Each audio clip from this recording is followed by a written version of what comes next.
Steve, we're live. I want to welcome everybody. I don't know what we're gonna call this, but we just jumped on here. We have breaking news. Breaking news. This is a young man that went to Jackson State, made history tonight. He made history by being the first NFL HBCU quarterback.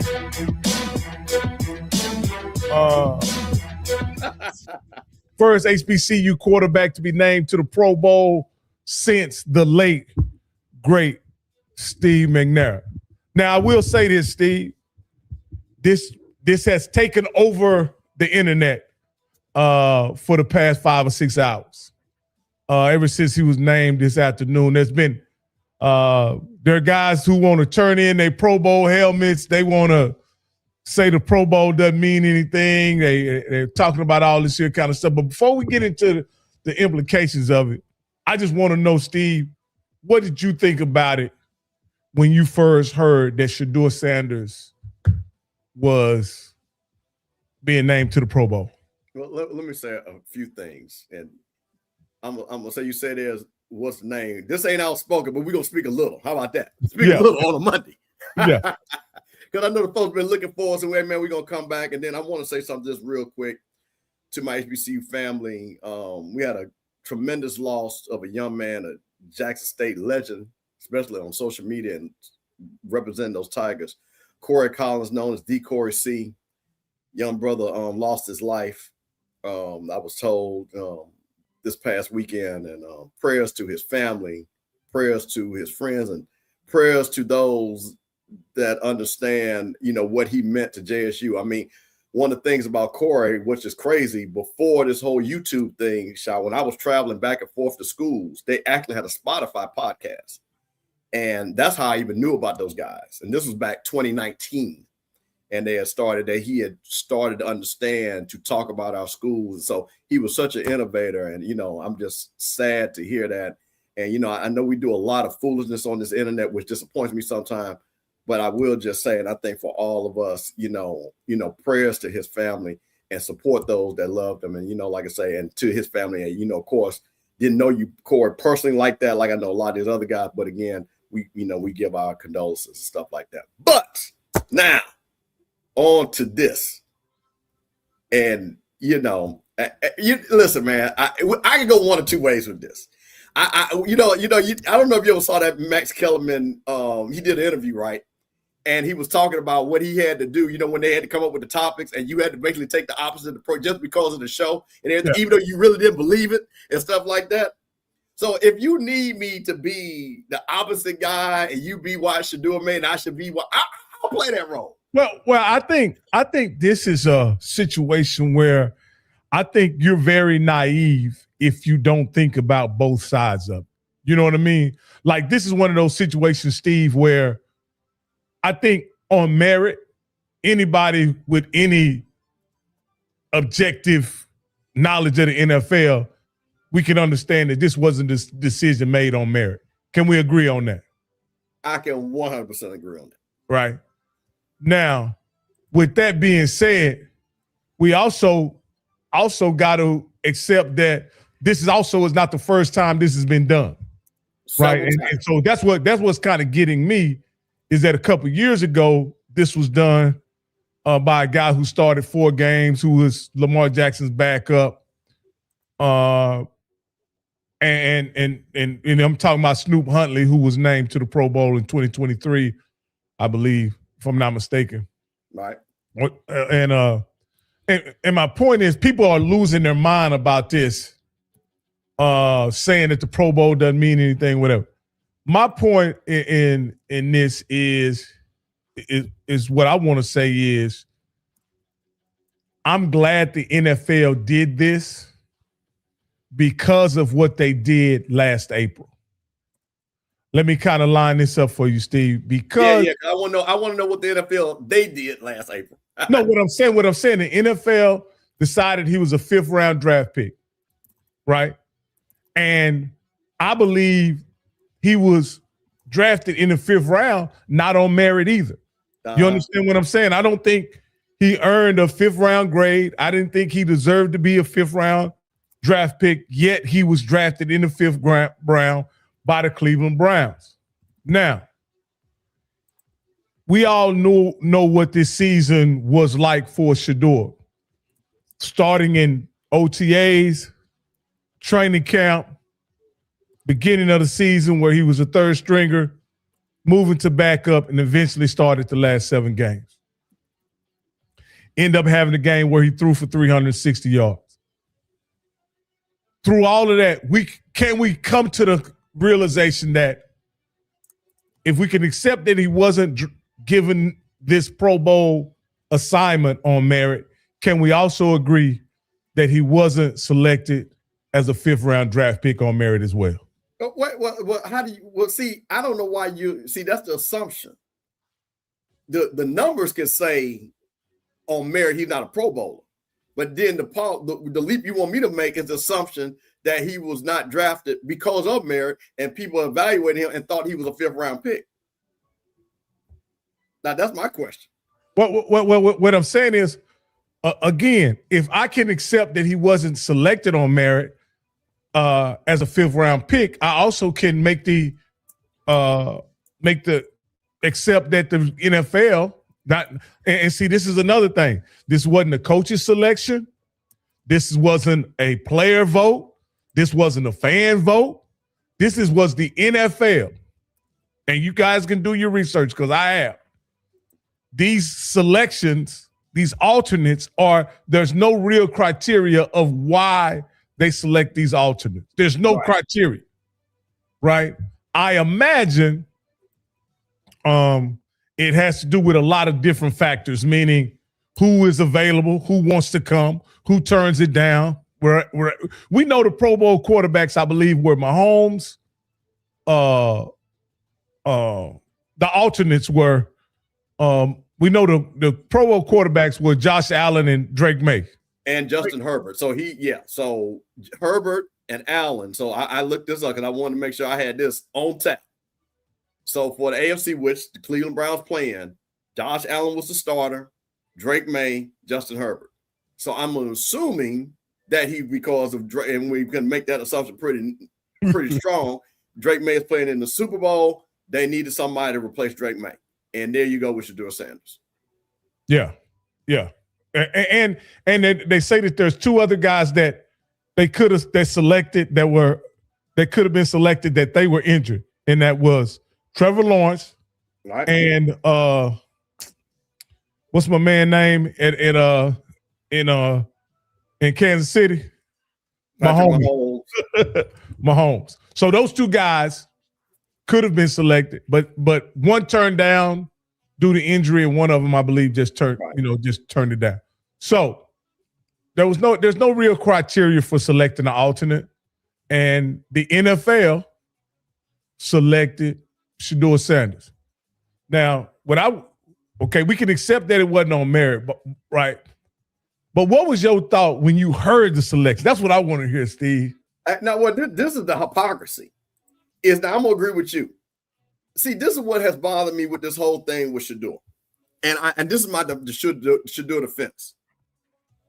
Like you say, they evaluated him and they said he wasn't a 5th round. But every time the NFL could make money off of that boy, they made money. We literally, because I was down in Tampa, and me and you did a 3-hour show of his first preseason game, and we had about 1,000 people watching.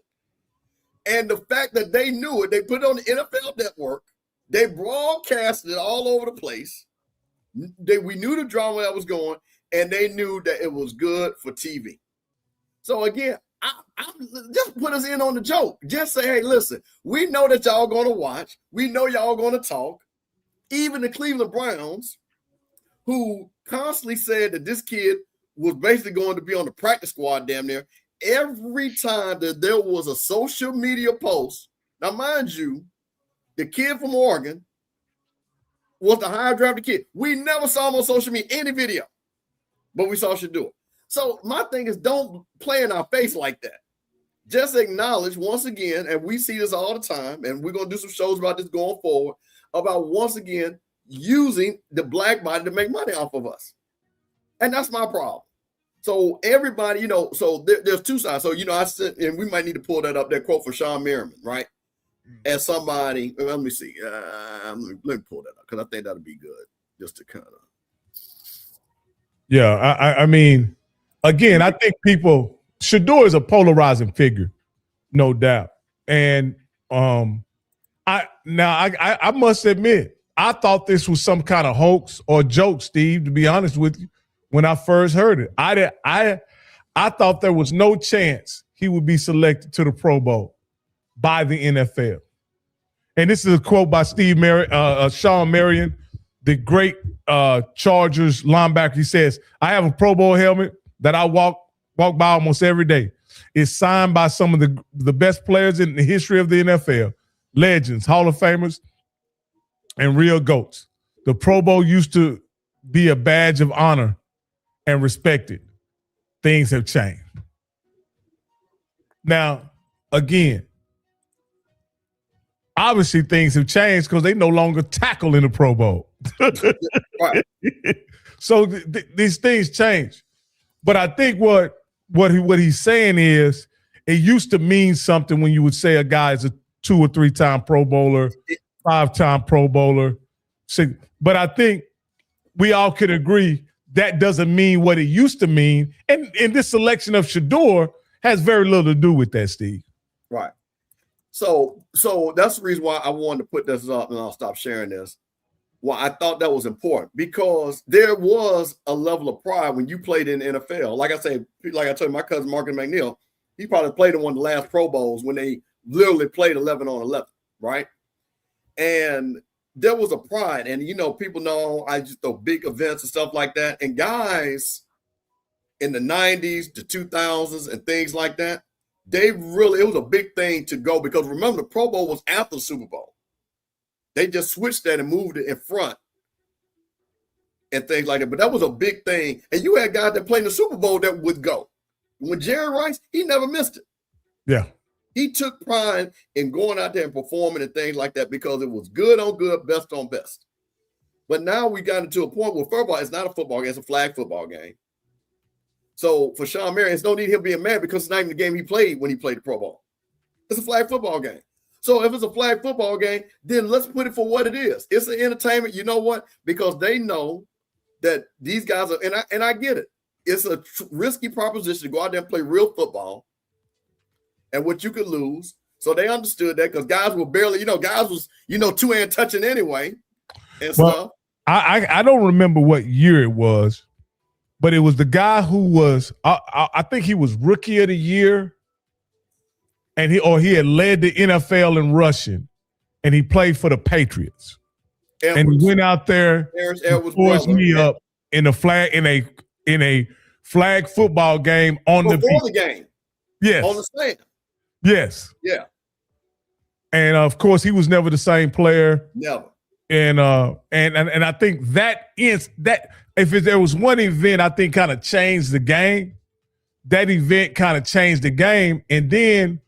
Of course, and I think what really changed the game, Steve, another aspect of it, what really kind of killed it, is those couple years they took it away from Hawaii.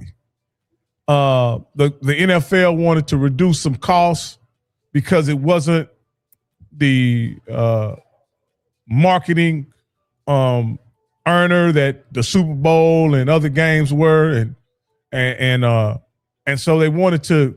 So they tried it in didn't they try it in Orlando one year? And I want to say maybe they even tried it in Vegas, the Super Bowl, where the Super Bowl city was. Yeah. But they actually did that first, I think. And then they moved it to Orlando. Yeah. Yeah. So, and ultimately, I think the NFL took a situation where it wasn't getting the ratings that they wanted it to get. And they tried to cut costs, and in cutting costs, they essentially devalued the game. And let's be honest, Steve. When these guys were getting paid $50,000 to go out to the Pro Bowl when their salaries were $250,000, that's a different proposition now. When these guys are making $10 million, and you're still trying to pay them $50,000 to go out to the Pro Bowl, That's what kind of I think devalued it. The guys just started making so much money that it wasn't the financial incentive wasn't there. Right. So, you know what? Shout out. Listen. This is guy, person. I don't know. Could be a woman too. They back, right? That means we're doing a good job. They're back to try to correct us, and I'm glad that you're here. Now we're gonna get on your ass in a second, but I'm glad that you're here because all we want you to do is watch. So Penn State, listen, Sports Talk 24/7. We appreciate you. You're wrong about that because I can show you actually some graphics about James Madison and those kids, but I just want to point that out. So, and I'm just gonna tell you. See, this is like now Penn State. I'm gonna make the assumption, and Rocky, let's give me a little bit of breath here. Okay. I'm gonna assume that you white. I'm gonna assume that. See, us black folks, we always stay related. We don't care if you divorce, you leave, you change, you always part of our family. So no, if you step with us, you always gonna be with us. So that's the difference between us and y'all. So I'm just trying to tell you. So I just want to give you a cultural thing. I want to help you out there.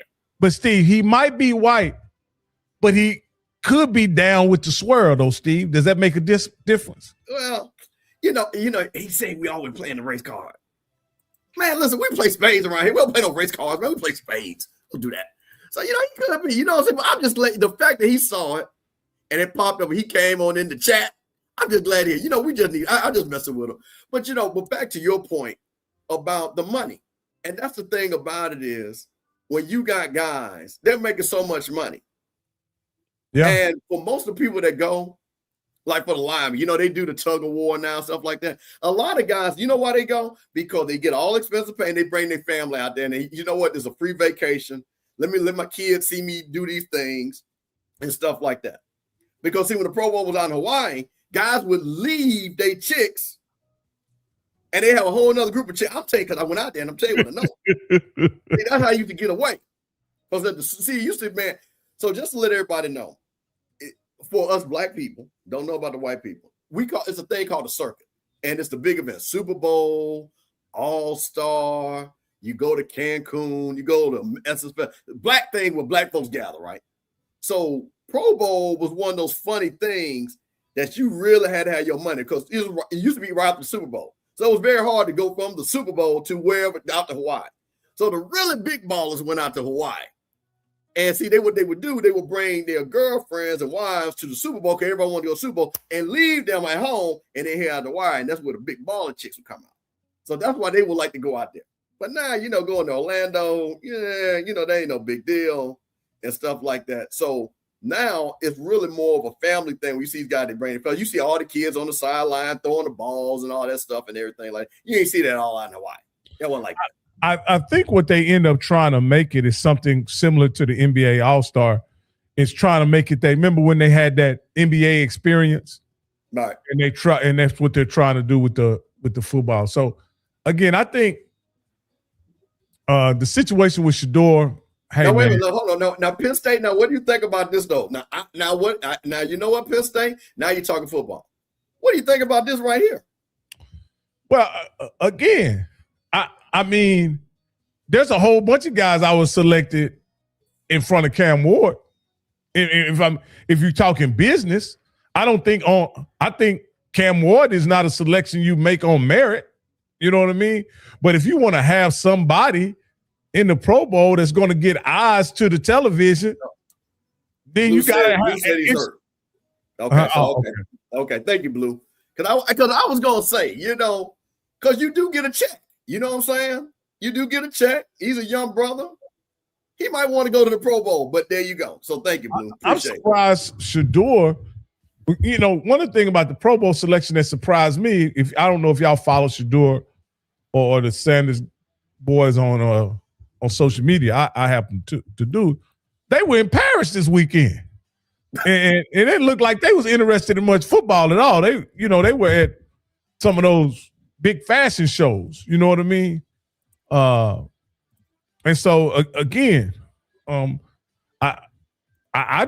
thought it was a joke when I first saw it, Steve. I thought it was a joke. I thought it was one of those parody accounts. I did too. No, listen, and see, I'm big on not getting pranked on stuff. I hate that because I hate when people send me that stuff, right? So I saw it and I went to go research it. And I said, well, damn, he did make the Pro Bowl. And it was like, and the thing about it is, so we're doing a show on it. First Take gonna do a show on it.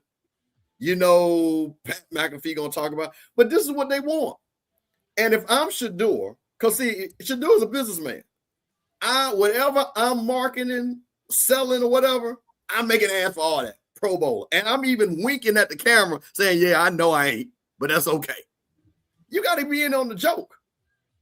Well, one thing we got to realize, and again, I'm not one of these guys that say that I'm not a conspiracy theorist where I say the NFL has a script, right? Right. But what I will say is the NFL is in the entertainment business most of all. I know it's the sports entertainment business, but I think, Steve, it's transitioned to the entertainment business, sport, entertainment and sports, because, we can see some of the things that are done on the field related to the referees officiating. There's some inconsistencies there that sometimes don't make any sense. We have timely calls to keep certain guys in the game. You know what I mean? There's all kind of things that happen. So again, I just think there's an aspect of entertainment that's part of the NFL now that we just gonna have to accept moving forward. And I think this selection of Shedeur is part of that. It's part of the entertainment aspect of the NFL. I'll say this. I don't know where Shedeur ranks as popular players in the NFL, but I'll say this without any hesitation. He's the most popular rookie in the NFL. Oh, well, I would not argue with you on that. The jersey sales, even though he did not get this special jersey sale thing, that was faking a lie. See, that's one of those things. So he got this extra clause, which nobody gets and stuff like that. But he sells a lot of jerseys. That's a fact. We have literally seen people, which I found interesting, and I give him credit, smart marketing. See, look, that got they for Christmas, they got they Shedeur jersey, and he reposted and stuff like that. Rocky, why you didn't make your video so Shedeur can post? You get your Shedeur jersey. I got mine in August, brother. I didn't have mine a while. Oh yeah. So you had yours soon as he got drafted, huh? Soon as he made the team. Soon as I made the team. Because you got to understand, we had some situations where I wasn't sure when they had him over on the field, over on the pasture, throwing to the equipment man and the ball boys. I didn't know what they were. I have no idea what was going on. This one of the things $129 down until you knew specifically he was going to be on the team. Yeah, because I'm gonna be honest with you, Shedeur has been one of those players that you can't really trust anything you hear about him. Right. What I mean by the outside, Kevin Stefanski said he was competing. All the players were competing for a starting job, and then you find out that he's not getting any reps with the first two teams.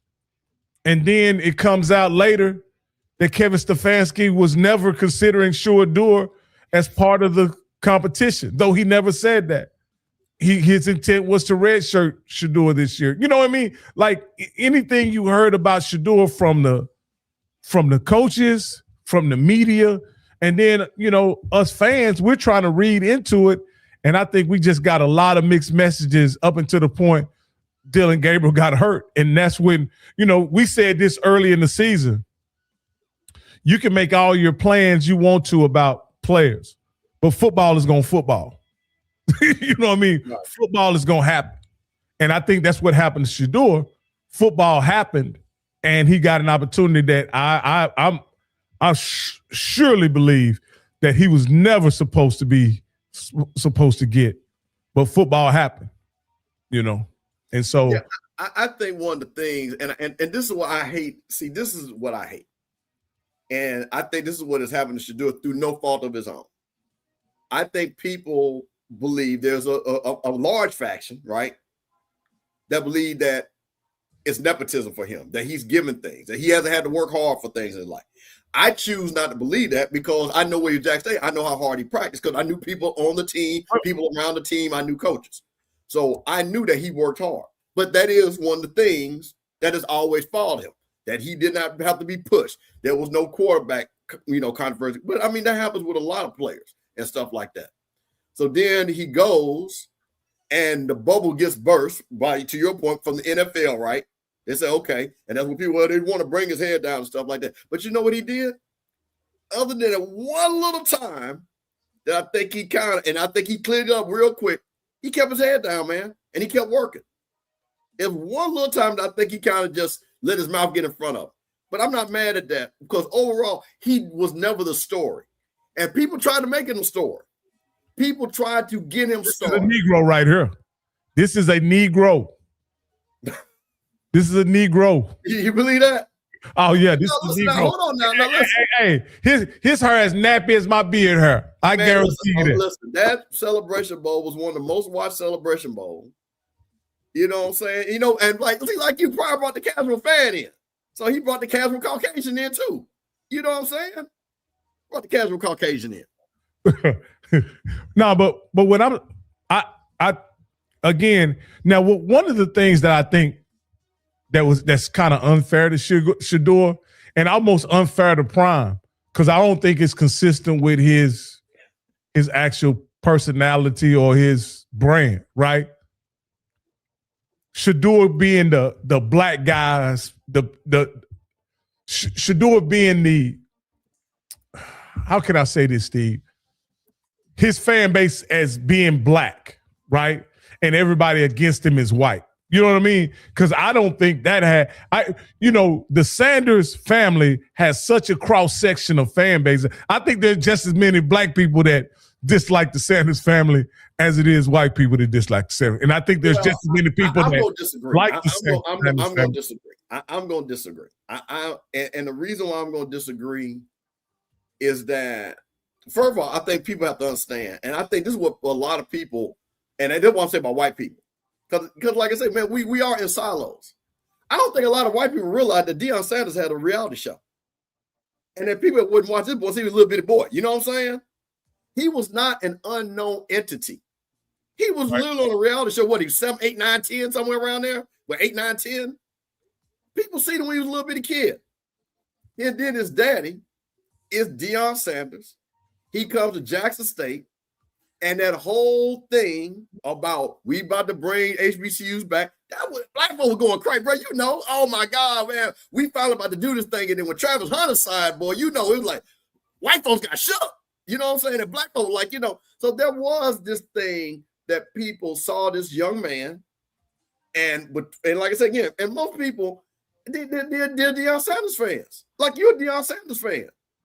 Yeah. And there's nothing wrong with that. Scotty was a Deion Sanders fan. I'm a Deion Sanders fan, but I'm an HBCU fan first.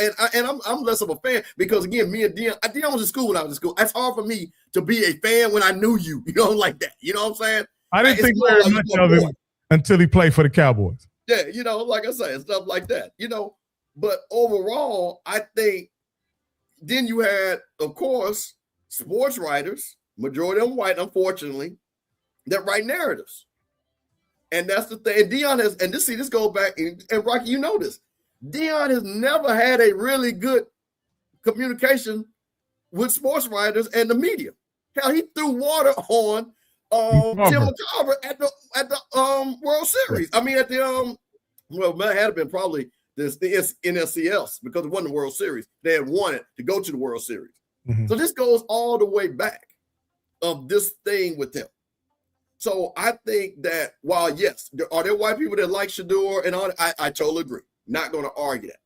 You know what I mean? But I do think that, and this is what, man, unfortunately, this is what sells tickets too. You know what I'm saying?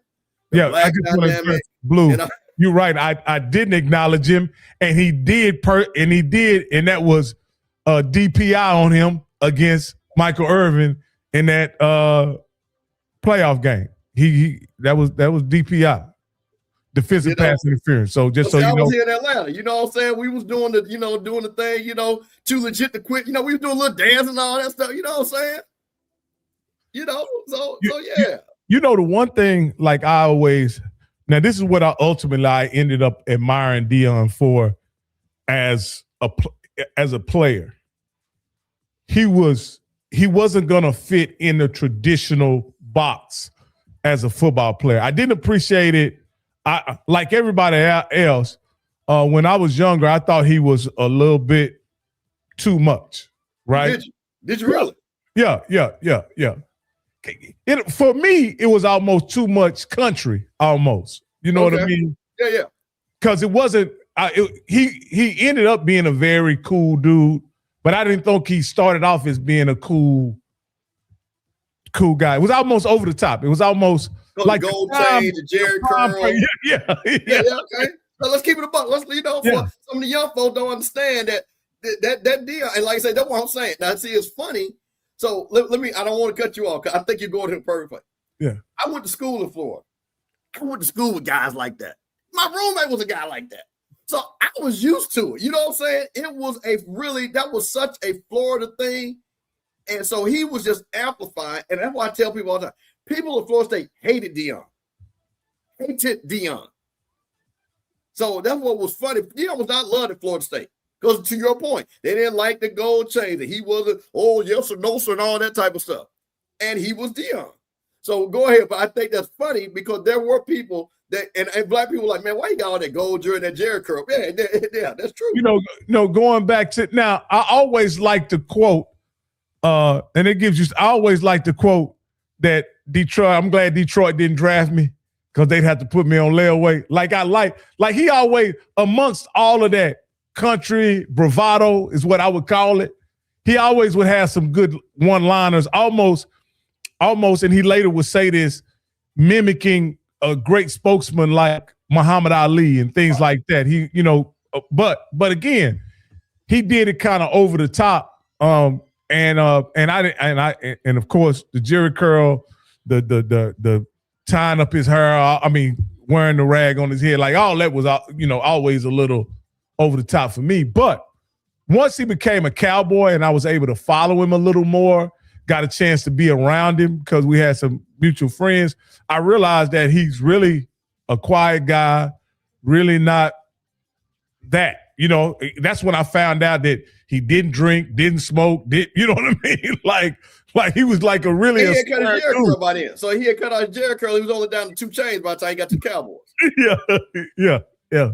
But again, and through his reality show, I was able to see how truly he was committed to family. Yep. And again, we were contemporaries in that way. And my kids were young, his kids were young. And though he had tons more money than I had, he had some of the same concerns as a father raising young men and women that I had. And so I was able to, there was not, from a reality TV standpoint, he was some of the reality TV that I could digest because I wasn't really into the housewives and the real world and all that kind of stuff.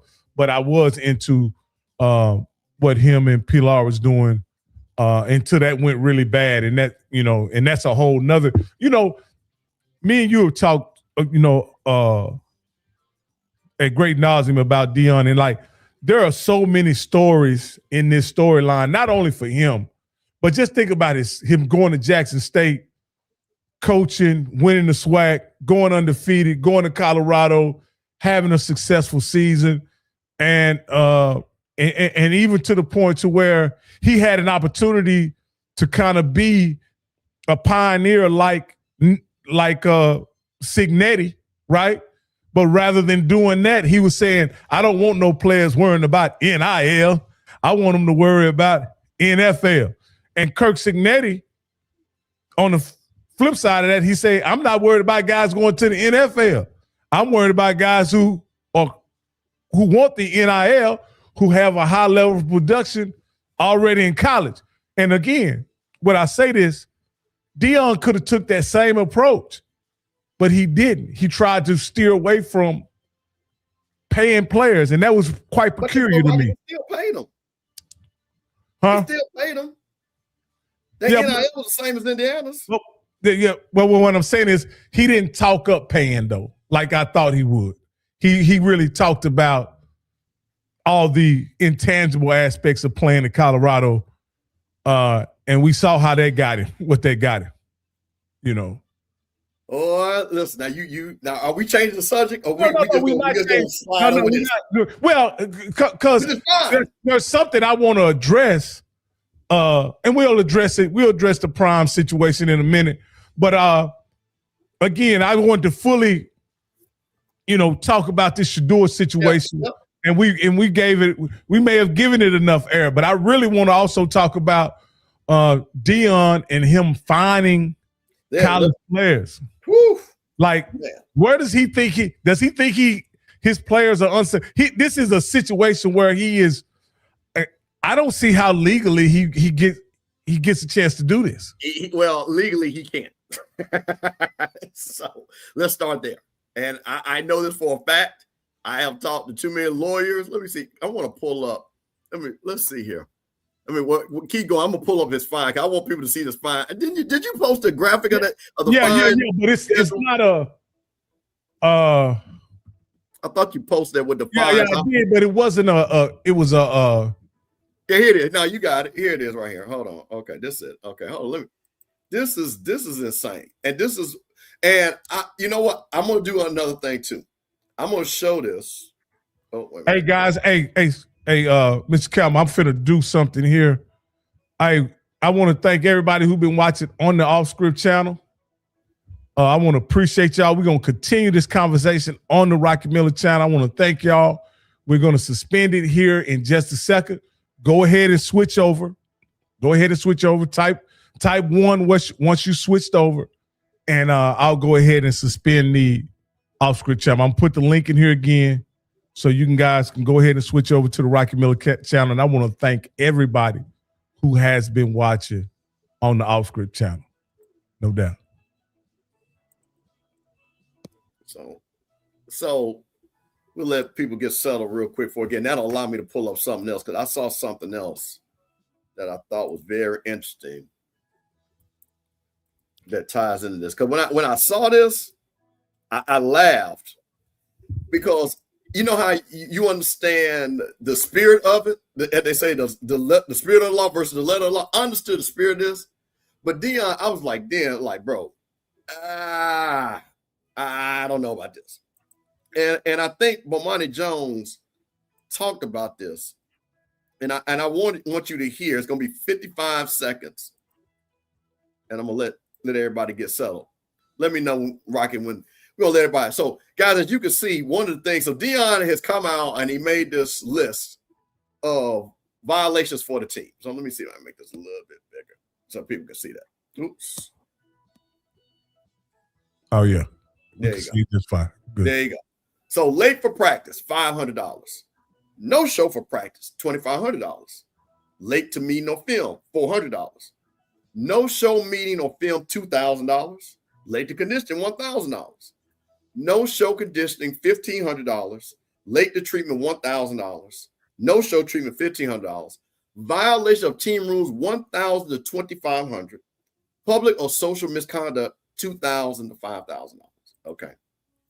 So people, if you don't know, I work with a lot of lawyers. I do a lot of contracts. That's one of the things I do in one of my businesses. And I do a lot of contracts. As they say, I damn near got a law degree. The thing that was interesting to me was the last two. And you see how he has that range? A lawyer would love to, because it's not laid out. So what constitutes 5,000 versus 2,000? Your opinion? This is why things are collectively bargained. And of course, they're not employees. So this hasn't even been collectively bargained. So then the question is, where are you taking this money from? Because everybody doesn't have NIL. Now, Colorado's in the Big 12, everybody's doing revenue share. So are you expecting this kid to take this out their revenue share when the contract says you can't do that? That you can't do any of that in the revenue share. Are you going to try to go to the NIL side? What if it's a kid that don't have NIL? Every Colorado kid does not have NIL. So my thing was, when I saw this, I was like, and I understand the premise of you trying to teach people, because, Deion's like, hey, we in the big boys world and stuff like that. But here's my thing, and I'm going to show Bomani what he said. And I thought this was very interesting, his point right here. Let me pull that up. Okay, make that bigger. All right, can you see that, Rocky? Yeah, I can. Okay. All right. Here we go. This is Bomani Jones. A lot of people seen him, been on ESPN and stuff like this. He's got a podcast and he talked about this. And I thought it made a lot of sense. So here's what Bomani's got to say about this. My question is, what the hell do you think this team is that you have right now? If your goal is we are going to stay competitive with the roster that we have, and then you add Mike McCarthy, it is implying to me that even though Mike Tomlin left of his own volition, you kind of think he was the problem. You are clearly not wedded to everything. Wait a minute. Hold on. I thought that was it. Hold on. Sorry about that. No, but and guys, I want to get you guys' opinion on this because, again, at the end of the day, I don't see how, like you say, like you said, I don't see how this stands up in court, Steve. All right, here we go. I don't see how this stands up in court. One, here's. Now, let me ask you this here, Steve, because you've done contracts, right? Yep. Not to mention that it's collectively bargained. But you have to determine who's going to issue the fine. Like, who's going to be the finer? Meaning who's going to be in charge of assessing the fine? Well, that's part of it. Exactly. So there's a lot of things that legally, because there's no protection. And that's what I'm saying, even with the prime. See, the first thing in me, and I'll say that as a lawyer or working with lawyers, the first thing, and I talked to a bunch of, we laugh about this, and they said the first thing they will hone on is directly that band and what would constitute. And they would say, I would get that automatic thought. First of all, my player would not pay it if I'm their agent. So here's the money. Now we're going to let him play it. Here we go. This is where I imagine it drives a guy like Deion crazy. They are being paid like professionals, but they are still teenagers. Even if they're professional, they're not pros. Deion sees himself as running a pro program. He's got $2,500 fines in here. And look, man, I don't care how much money you paying them. Some of them is broke right now. And you're like, well, I guess you can't afford to be late to practice. Well, then they late to practice, Deion, what you about to do? I don't think this is going to go the way that he thinks it's going to go. Or this leads me to another question. Do you have this much of a problem with getting guys to come to stuff? Like, have these guys been skipping out on you? You should be able to take care of this with old-fashioned steps, like steps, gassers, vicious workouts in the heat. When did that stuff stop working? And now you got to get them to pay $2,500. That was the thing. When he said that end part, I was like, yeah, you know what I'm saying? What happened to the mental and physical discipline of people breaking the rule? Because I'm going to say this, and again, I know there's both sides of it, and that's why I'm putting this out here. Oh, and Deion says a lot of these kids come from poor backgrounds. A lot of these kids are getting single family home. Man, $2,500. That's a lot of bread. A lot of bread. I don't give a damn if you get $100,000. That's a lot of bread. $2,500 to a kid that has nothing.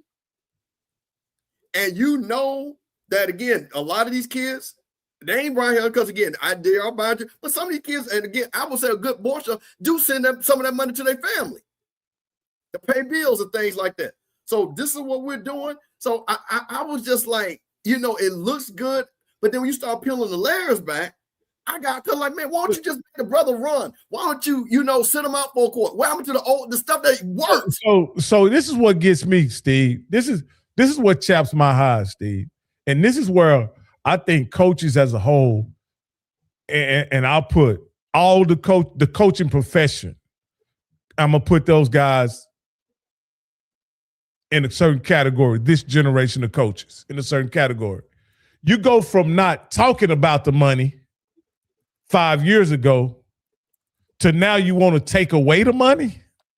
Like, you understand what I'm saying is, I had guys who were being recruited and they would talk to the coaches about the money, and the coaches would say, hey, I can't talk to you about the money. You need to talk to this guy who's in charge of our collective. They can discuss I can talk about you coming to Nowhere State. But if you want to talk about money, this is who you talk to. So now the coaches the coaches played that game for what, 2 or 3 years, Steve? Right. Like they didn't have nothing to do. They couldn't talk about it. We don't know nothing about it. I don't even know how they're getting paid. What are you talking about? That's the collective. Don't talk to me about it. Until they got caught down at Florida State talking about it. Then they got in Florida, got caught talking about it. And then all of a sudden now you got a guy like Dion. And I really hate to see that Dion is the guy that's kind of spearheading this, right? Because guess what? You know who this money is going to be taken away from. You know what they're going to look like. The ones that, you know, Steve, I always go back to this. If you having a discipline problem in college, it has more to do with the guys you recruit than your program. You understand what I'm saying, Steve? The guys you recruit, right? They come with a certain set of habits. They come with a certain set of expectations or whatever. They come with what you say. Some of them come with flies, right? And if you recruit a whole bunch of guys that got flies on them, what are you gonna have in that locker room? You're gonna have a stinking locker room. And I don't care if you Nick Saban, Vince Lombardi, or Jimmy Johnson. You only can have so many of those guys on your team that got flies on them, or it will disrupt your program. And so, go ahead. And so what I'm simply saying is, I like what Cignetti is doing is he's recruiting guys with a great track record and high level of performance and high character guys that are older young men. And I think that's how you, in this day and age, there's no reason for you to have a program that's not disciplined because you get to select the players that you choose. Like you get to select, you don't have to take any more 18-year-olds, Steve. You don't have to take any more 19-year-olds. You can get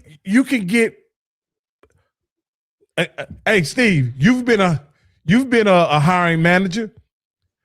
If you got a guy with 2 or 3 years experience already and you bring him on your team, that's usually and he got a track record already of being productive and successful. You'd much rather have a roster full of those guys than guys with potential. But you know what's funny, and I want to address this because I always so Emmett, that's not true. You have unions, and I'll give you an example for many of you people. All these guys that drive around these UPS trucks, all part of the Teamsters Union. People that you see work at the Bell system, so that's not true. AT&T. Yeah, exactly. So I just wanted to say that because I want people to know that's not true. Now, Coach Green, shout out to Coach Green, because he said it's not that many players missing all that on that list. So the point of it, that's not that. Why even have the list if it's not a problem? So to me, this goes back to Rocket Point. Say, is this a grandstand thing that you just putting this out here to say, look at what we're doing when it really ain't a problem? And then my thing is on that, Rocky, but you know, when you said, but the question, you got to be 18 before you can be 19, 20. So somebody got to take an 18-year-old because you didn't just turn 22. So somebody had to take these freshmen and let them produce. So that's the interesting thing that, again, not to get too far off on that topic, that people that understand that and can develop those guys are going to win also because they got to get to 22, 19, 21 years Absolutely. Old. They had to be in a position to play well enough to then, like all the guys from James Madison, right, moved on up. All those guys that left with Chennis Berry, they moved on. All those guys from T-Jack, that moved on up. But they had those guys when they were freshmen and sophomores. But back to this point, and my thing is like, why do this? Because, A, you're saying two things. A, are you having a problem? Then why are you having a problem? Because I don't think this is necessary if you don't have a problem. If you got a problem, to your point, why are you recruiting guys that you have a problem with? That you got to go to a point where you got to take their money. And I want to be very clear on that. And this is my thing where for me, it's just a dead stop because I get it. They're pro. Well, here's the problem. They're not pro because they don't have pro protection. Because they have pro protection, they wouldn't be able to do this. See, if you want to call me a pro, then you give me all the pro protections. See, you can't have it. Ain't no such way as halfway crooks. So until you give me pro protection, guess what I'm still in? I'm still a student athlete. I'm still a student athlete. So my thing is, why would you penalize a kid? Because college is also about learning and making mistakes. So why not go to him, shut that door, make him run gases, and then say, hey, man, listen, Rocky, let me tell you something, bro. If this is NFL, you would got fined. Now, you know that $2,500. What you doing with that? And you would say, hey, coach, you know, I'm asking that money to my mom. I help my little brother out. Exactly. So why are you late? So this is the reason why I'm telling you this thing. But I'm not going to take that $2,500 for you and act like that doesn't matter. And you know something, guys, again, when you talk about the NFL, right, and guys who are talented, and I know we're always talking about the 1% guys, right? But what I always say is that when NFL guys come to look at players, they should be paying attention to what the money in the new system. Right. They can pay attention to what the money has done to the player, meaning that once he got his little money, did he start missing meetings? Did he start being late? Did he start missing treatments? That's information that you can pass on to the NFL that could potentially cost him money in the draft evaluation. And those are things that I would impress upon my players in my program and said, hey, guys, just like you got an academic transcript, you're going to have a football transcript. And when these coaches come and ask me what kind of guy Steve Campbell is, I'm going to say, hey, he's a great guy. I love Steve, but this is his attendance record. This is how many times he was late. This is how many times he was tardy. This is how many times you know what I mean? Those are the things that you can levy against a player that could hurt him if you do it in a manner. Rocky, I'm glad you brought this up because I want people to know. I think I'm going to pull behind the veil, right? There's a report that for all the draft eligible players, the NFL sends out. So when you declare for the draft, they go to your team and they ask you to fill out a questionnaire, all this stuff. And these coaches is quote unquote supposed to be confidential. But trust me when I say these coaches tell the honest 100% truth about you. And we'll make up some things too. Huh? And we'll make up some things. No. Look, I'm telling you what I know. They because they do this. I'm gonna tell you why they do this. Because they want their players to get drafted. And when those scouts come, if those scouts can trust that you're telling them the truth, they're more likely to say on the draft board, if you're telling me about Rocky compared to Steve, and I come back, you say, hey, Rocky's a really good player, and you ain't shooting me to shit because see, I can't trust you. Yes. So these coaches understand that. I'm telling you what I know for a fact, because we had a kid that we were getting signed from University of Tennessee, played running back, won't say his name. He was really good. But his mama always would come to the games with a fur coat on. My son going to the league. She would call the coach when he didn't get enough carries. Do you know they put that in the report about him? His mama is too involved, will probably get on your nerves. We got the report and we showed it to him. And he couldn't believe it. He said, my coach said, I said, but this is what they're going to tell people. So my point of it is to your point, is why not coach the kid up instead of finding the kid? Because to me, I don't know if the kid is going to sit back there and take that very well. And somebody just said it.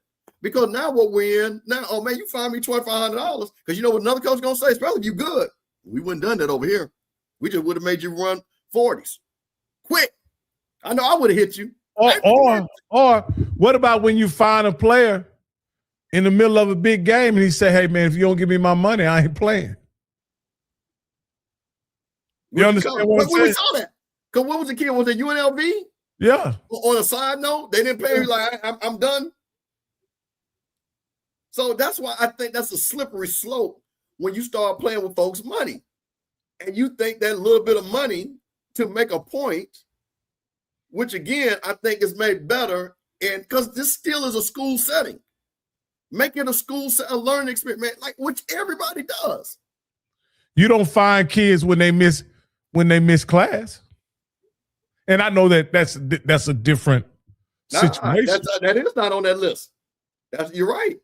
Wait, hold on. Wait, is that on? Hold on, let me make sure. I love the point. Yeah, because is that, wait a minute, let me make sure now. Okay, did they There's say? no academic requirements on there. Yeah, you're right. You're right. Okay, I just wanted to make sure.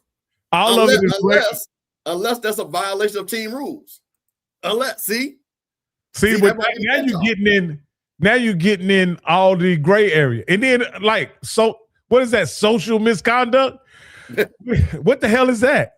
Well, that's what I'm saying. But again, that's where that gray area that a lawyer would love. Lawyers love that. They love that because they know they're going to win because it's not spelled out. So, okay, and I'll go there. I don't care. So if a kid goes online, right? Because you saw this happen with people with jobs, and a kid say, you know what? I don't believe in what Charlie Kirk said. And all Colorado, well, oh my God. Is he going to get suspended for that? See, that's where it could be just something simple as that. You have people lose their jobs for saying that this guy was racist, which he was. And, you say something about Charlie Kirk, you're going to be suspended from your job. So all of these different things to me. So I just thought that was very interesting when I saw that. And again, and this is the thing about it, to your point. I think Deion is going to be like Nick Saban. This thing ain't for him. Because you've seen, and you use the Kirk Cincinnati thing, and I think that's just a great thing. You had two guys move up, FCS. I think maybe James Madison last year was FBS. Maybe, I don't know. Blue, you can tell me if that's true or not. But bottom line, he did coach at FCS level. Goes to Indiana. Indiana, which at that time, because you remember right when we were looking at Colorado, had the worst loop before this all was that. They were like the lowest the last 20 years, and Indiana's the lowest for all time, damn near. Yeah. You get Indiana. Now, Colorado at least has a name, has some cachet to it. Hell, even the jerseys look better. And you're Shedeur Sanders, and this guy comes, which shows how incredible coach he is, because this really is about his level of coaching ability, acumen. And now won a national championship, and now you're trending down where people say you're not going to win with 5 games max next year. And you got NIL money. Like I tell you, don't think Colorado folks they got oil well stuff out there too. They got billionaires. They just don't have a name like Mark Cuban, but money is money. Well, I think Colorado is working on a different. When Deion got there again, he was not talking about NIL. He was talking about NFL. We don't want guys worried about NFL. You know what I mean? And so the kind of guys that Deion wanted to recruit was going to demand money, Steve. Like that's the reality. The guys that he would the Seatons and the Travis Hunters and the wide receivers he was going off to, those guys want money. Let me tell you something. I told Scotty this. Listen, man, Rocky, you know this because you come through. Forget the Big 12, Southwest Conference. Yeah. Well, the paying was nothing. Brown bag money, baby. But listen, that was well known. I grew up in SEC country. So for Deion to sit back there and think, and I'll never forget, he was talking about a kid that he was trying to recruit, and it was between LSU and him. He got all man. I told Scott, I said, do you think that those white folks down at SEC, whatever Colorado go on, they're gonna add one more dollar to it? They will never let him grab a player. And look what happened. So Seaton goes up there, he goes for it and whatever. Guess what? And I'm not mad at Seaton for the pro level, but the money's too big too. He's going to LSU because they got all that money. And he's probably like, let me look at my draft position, which I can understand why he left anyway. But no matter what, that money was too big. So he's always going to lose that. And I think they're never going to let him get to that point. So now you have to see, to me, now you have to be Kirk Cincinnati. You can't get the guys that need all the money. You got now it's about evaluation. See, that's the thing. Kirk Cincinnati was like, I don't think people understand. Fernando Mendoza was not some guy that everybody was looking to give 6 He didn't even make the ticker when he signed with Indiana. Thank you. He coached this kid off. Just think about all the guys that made the ticker. Beck made the ticker when he signed. Man, there was a few other guys. The guy that the guy that stayed at LSU made the ticker. Yep. Well, I can't remember. His dad's a coach. Yes, I know you. It'll come to me. Yep, and he didn't do anything. The guy from Boston College that went to Florida State made the ticket. You know what I mean? So, yep. So what I'm saying is he wasn't highly thought of as a college transfer. You know what I mean? But again, I think, like, to your point, I just think Kirk Cignetti is the kind of guy that he had a plan that he was going to work, and he worked that plan. Hey, caller, we got a caller. Oh, okay. 8572, you're live on HBC Coach's Corner. What's your name and where you calling from? What up? What up, Rocky? What up, Mr. Campbell? Al from Detroit, man. What up? Happy New Year, my boy Al. What's up, baby? Al from the D. What's up, brother? I'm good. I had a partner of mine who worked for Fox Sports, and he went down a few years ago to work with, he did the play-by-play. And he got a chance to interview Cignetti, and he said the thing about him is that he likes to get players that have a lot of experience. If you notice, on the FCS level, he goes and gets those players. He's looking for guys who have played about 23 games.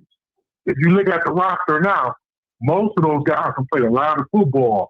He got a guy from Michigan State, this guy named Nick Marshall, was a hell of a receiver in high school, was a 5-star guy.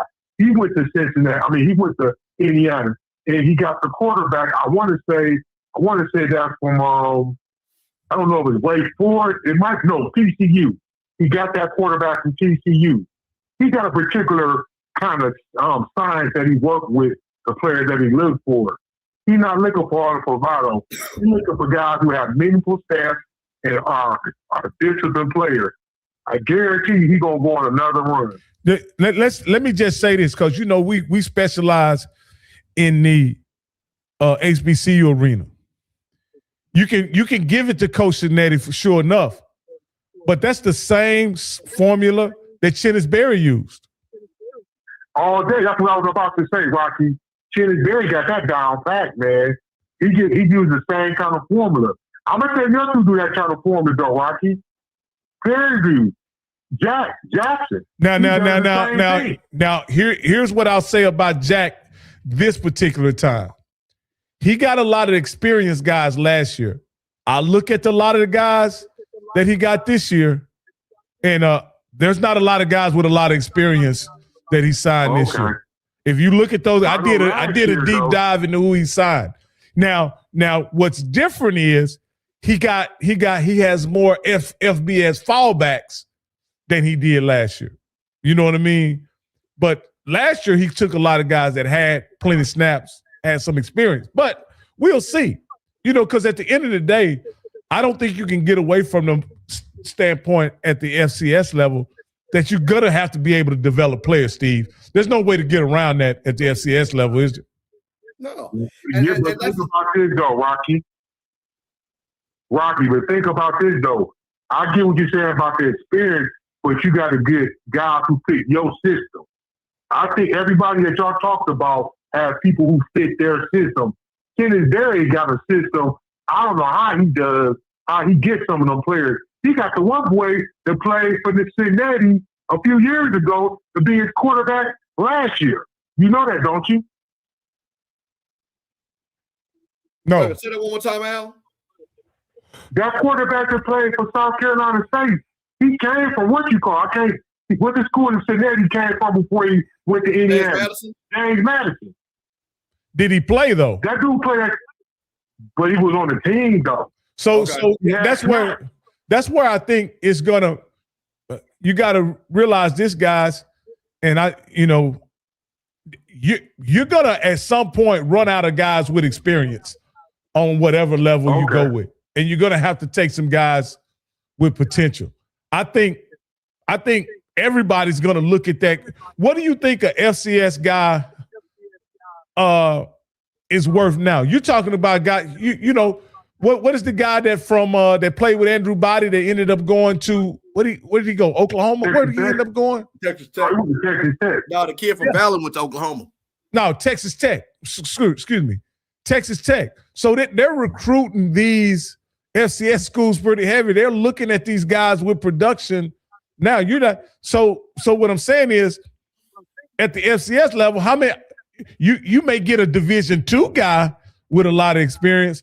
I doubt that you're going to get a lot of FCS guys with a lot of experience to transfer to your program.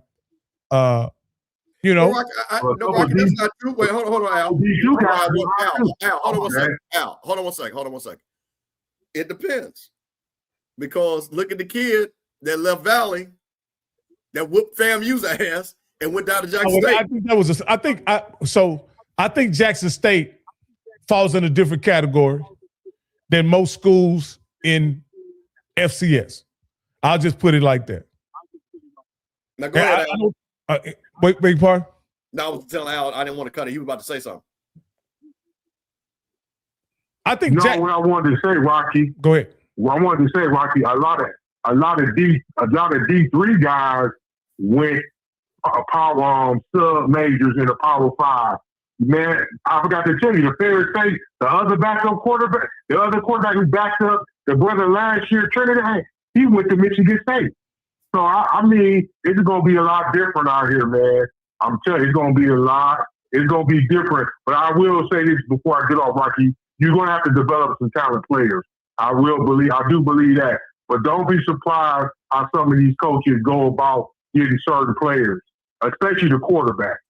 I wouldn't be surprised if guys get quarterbacks that got a little bit more experience than taking a guy in high school. And I'll leave it at that. Y'all guys have a good one. You know, I'll even say this, Steve, and you'll appreciate me saying this. The guy that will be probably the projected starter at FAMU will probably be one of the most experienced quarterbacks in the conference next year. Yeah. You know what I mean? Yeah. You know, he's going to be, he's going to have 2 years of starting under his belt, and other than, we still on Andrew Body Watch, and determine where he falls. I think at this point, we can all expect, I don't have any inside information, but I think at this point, if you waited this late in the process to make your decision, I think every day that goes by that he doesn't make a decision, the chances get better that he goes to Alabama State. Don't you think so? Yeah. And yes. And I think, and like I say, and I hope that's the case, because I think that's the best thing for him. And if Alabama State got any common sense, they'll make sure they've done as best they can to make sure he comes back. Because listen, man, we had a show about this. I told you guys what the deal was. And, I broke it down for everybody. I talked to a high level agent of really the opportunities were very small based off of what he needed to accomplish. And if he couldn't accomplish those goals, it was best for him to go back to Alabama State. So we'll see. Like you said, we haven't heard no big splash or anything like that, but I hope he does go back. But I want to say something about high school kids and quarterbacks, because, and I'm going to keep saying this, somebody has to sign a high school kid. So FAMU, shout out, got one of my ATL nephews, Amon Parker. He's one of the best quarterbacks in the state of Georgia. He's an early signee. He's down at FAMU right now. He's going to be a freshman. Now, will he play next year? Probably not. But guess what he'll have, Rocky? He's going to have this whole spring, learn. He'll redshirt next year, but he'll practice all year. He will know Quinn Gray's system better than anybody else walking in there, coming in there. Now, what will happen is it'll depend on the physical. The way you have the physical too, but as far as knowing the system, he'll be able to execute it, because he's going to be in there 2 years before anybody else, and that's going to mean something. That's going to mean something. Now, people have, this is second, and I think I can explain the situation. Mendel's brother transferred because Kirk Cinetti isn't going to go into next year with a quarterback who never took a snap in college before. You know what I mean? Well, he don't have to. Yeah. But he can also recruit. But listen, I tell you what, though, if let's say a ESPN top 5 quarterback want to come to NM, you think he's not going to sign him? Oh, no. But he's not there yet, though, Steve. They're not there yet. They're still signing guys from other schools. You know, this is going to be his third quarterback. You know, he had the guy from where was his guy? Washington State last year, if I'm not mistaken. He got the guy from Cal, and I forget where the guy comes from that he just signed. You know, again, he's not he. Yeah, he again, and Cignetti is not. And Blue is just explaining it too. He is that he left Indiana because Cignetti brought in someone else. Yeah, he wasn't gonna start. Yeah, he wasn't. Yeah, he wasn't gonna start, and that was smart. He rolled the gravy train with his brother. Got all a little money with his brother. And to be honest with you, he's not going to start at Tech either because they brought somebody in. But, you know, it's a situation. Well, again, I would say this.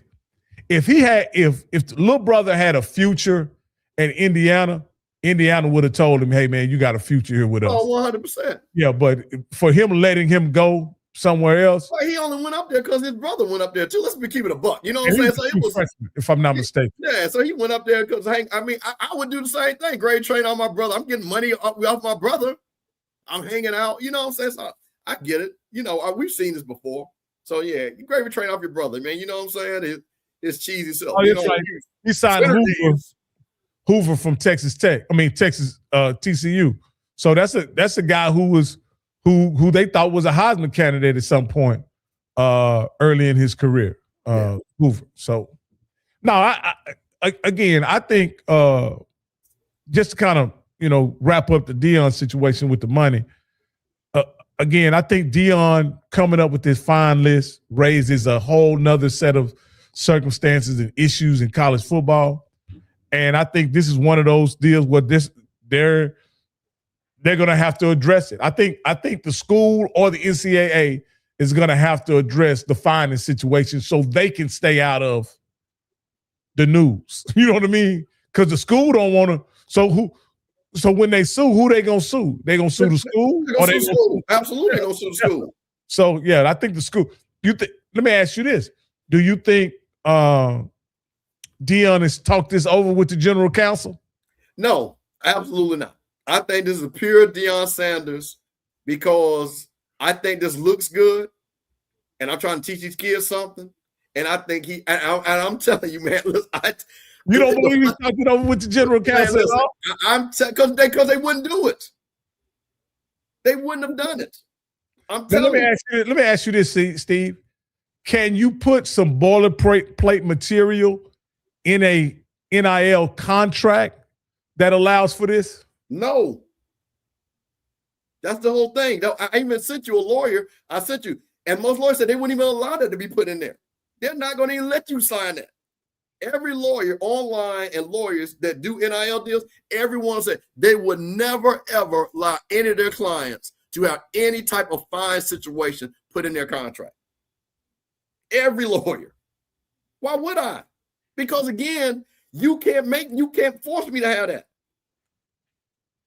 And if you put it in there, I'm going to be able to sue anyway because it's not even enforceable. So that's the thing about it. And the lawyers that write the NIL deals know that too. Now, what they're trying to do, which we're going to find out, is trying to hold these kids accountable when they sign the NIL deal and that you can't back out of it. But even the lawyers saying even that is not going to hold. Hey, the last thing I want to ask you, Steve, before we get out of here, and I know he's one of your all-time favorite coaches, old Dabo Swinney. What do you think about his interview or his press conference that he did?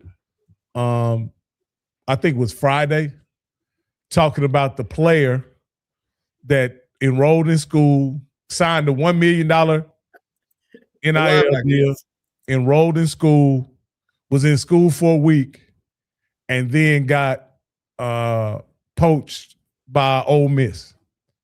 And he went in and he did a whole press conference talking about how Ole Miss tampered and named coaches, GM. Got the text messages. What did you think about him doing that? And did he violate some type of unholy agreement that coaches have.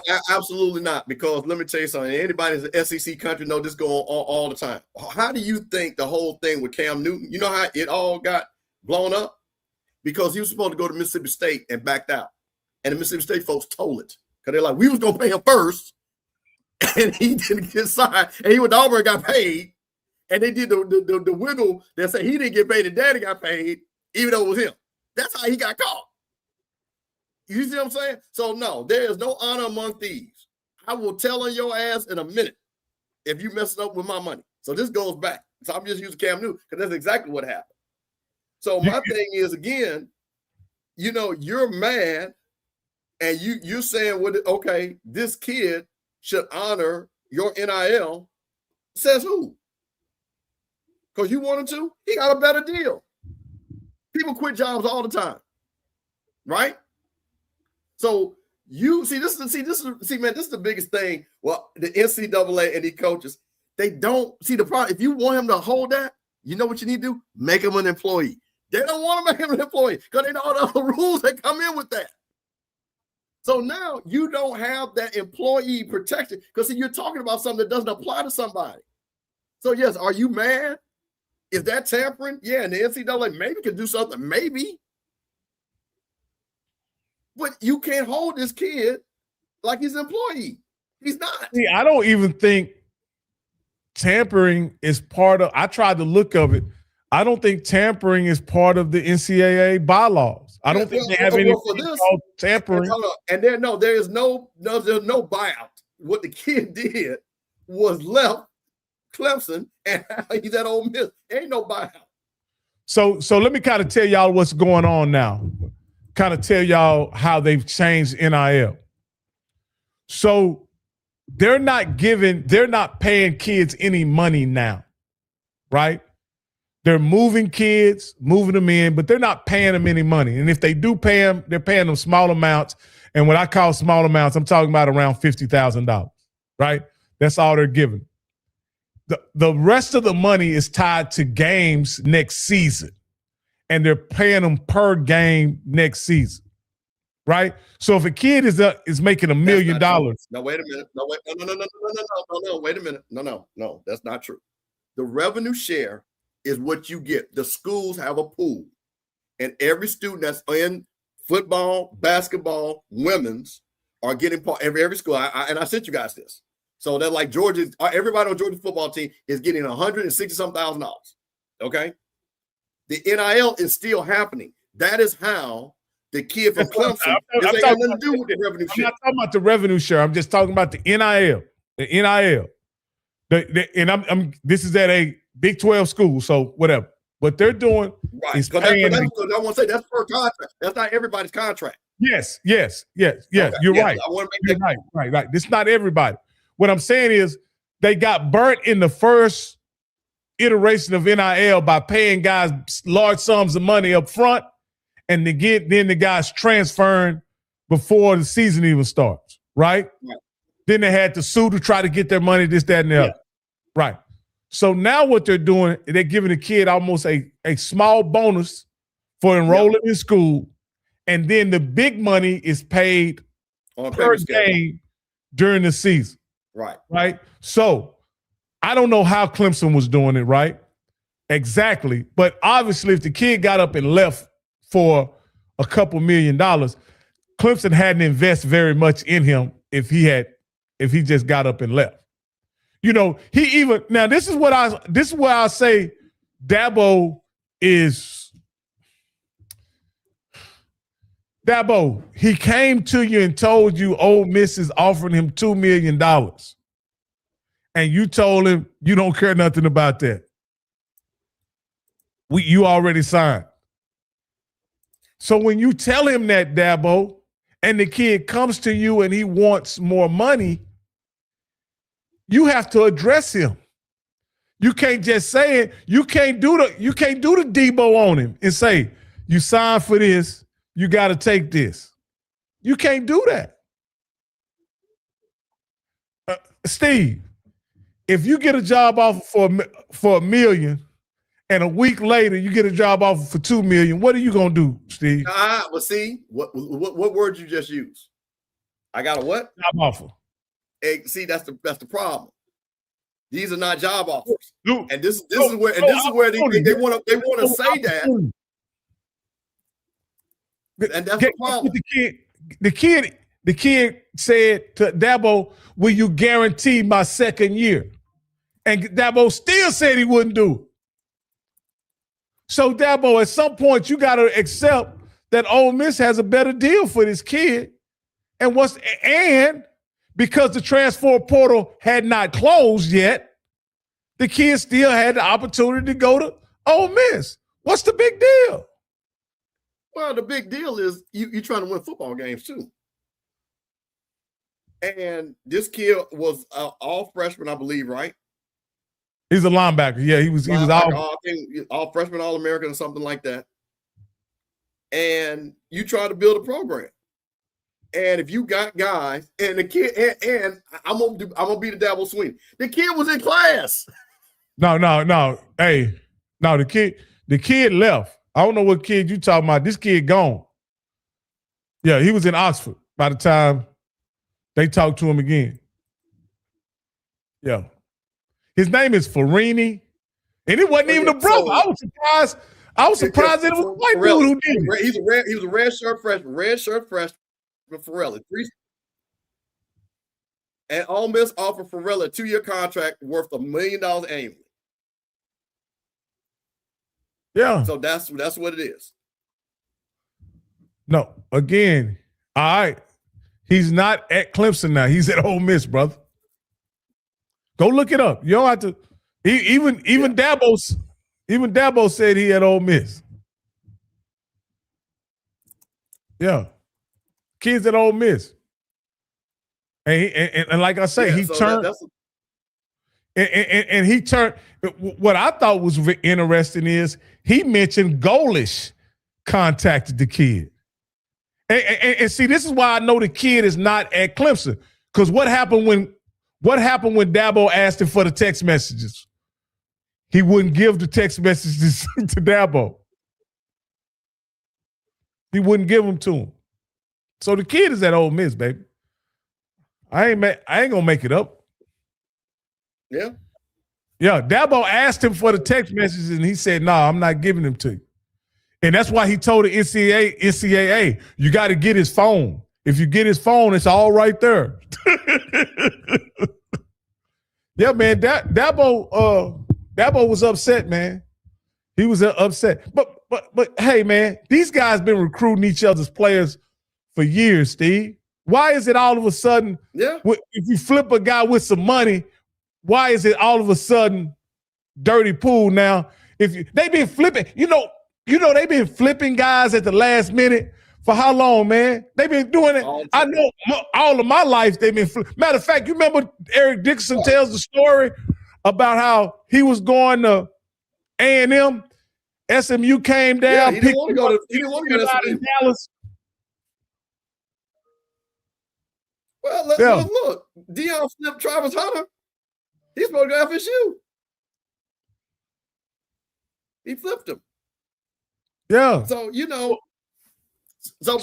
just think about it now when you flip a guy and you use money to flip him. Because I think what has happened is now you're looking at and this Emmett old school. He does need to be like Danny Ford because this thing is passing him by. And Dabo Sweeney is me and Brock is our age. He's the same age we are, but he's in that old school mentality that this does not fit for him. And I think what has happened is that he can't roll in there and say, you come to Clemson, you're going to be a first-round pick, we're going to pay you some money on the table. He's used to that. And Clemson, again, does not have the money like these other schools, and he knows that. He's sitting in a meeting with them good. South Carolina is not a big state. It's not a big state. And I'm going to tell people what people do not know. And I want people to understand. Per capita, Mississippi has like the most millionaires per capita. It's a crazy number. And they got all these lawyers that went to that Ole Miss law school that do all those big settlements, hundreds of millions of dollars. That's why Ole Miss has money. It is crazy. So it's easy for them to sit back and say, we're going to play in this game. But look at what LSU did. They got money. Texas got money. Clemson does not have that money, and they're not winning. So he's not used to that. He was used to out-recruiting people, and they went on that run, and now that money is really, really, really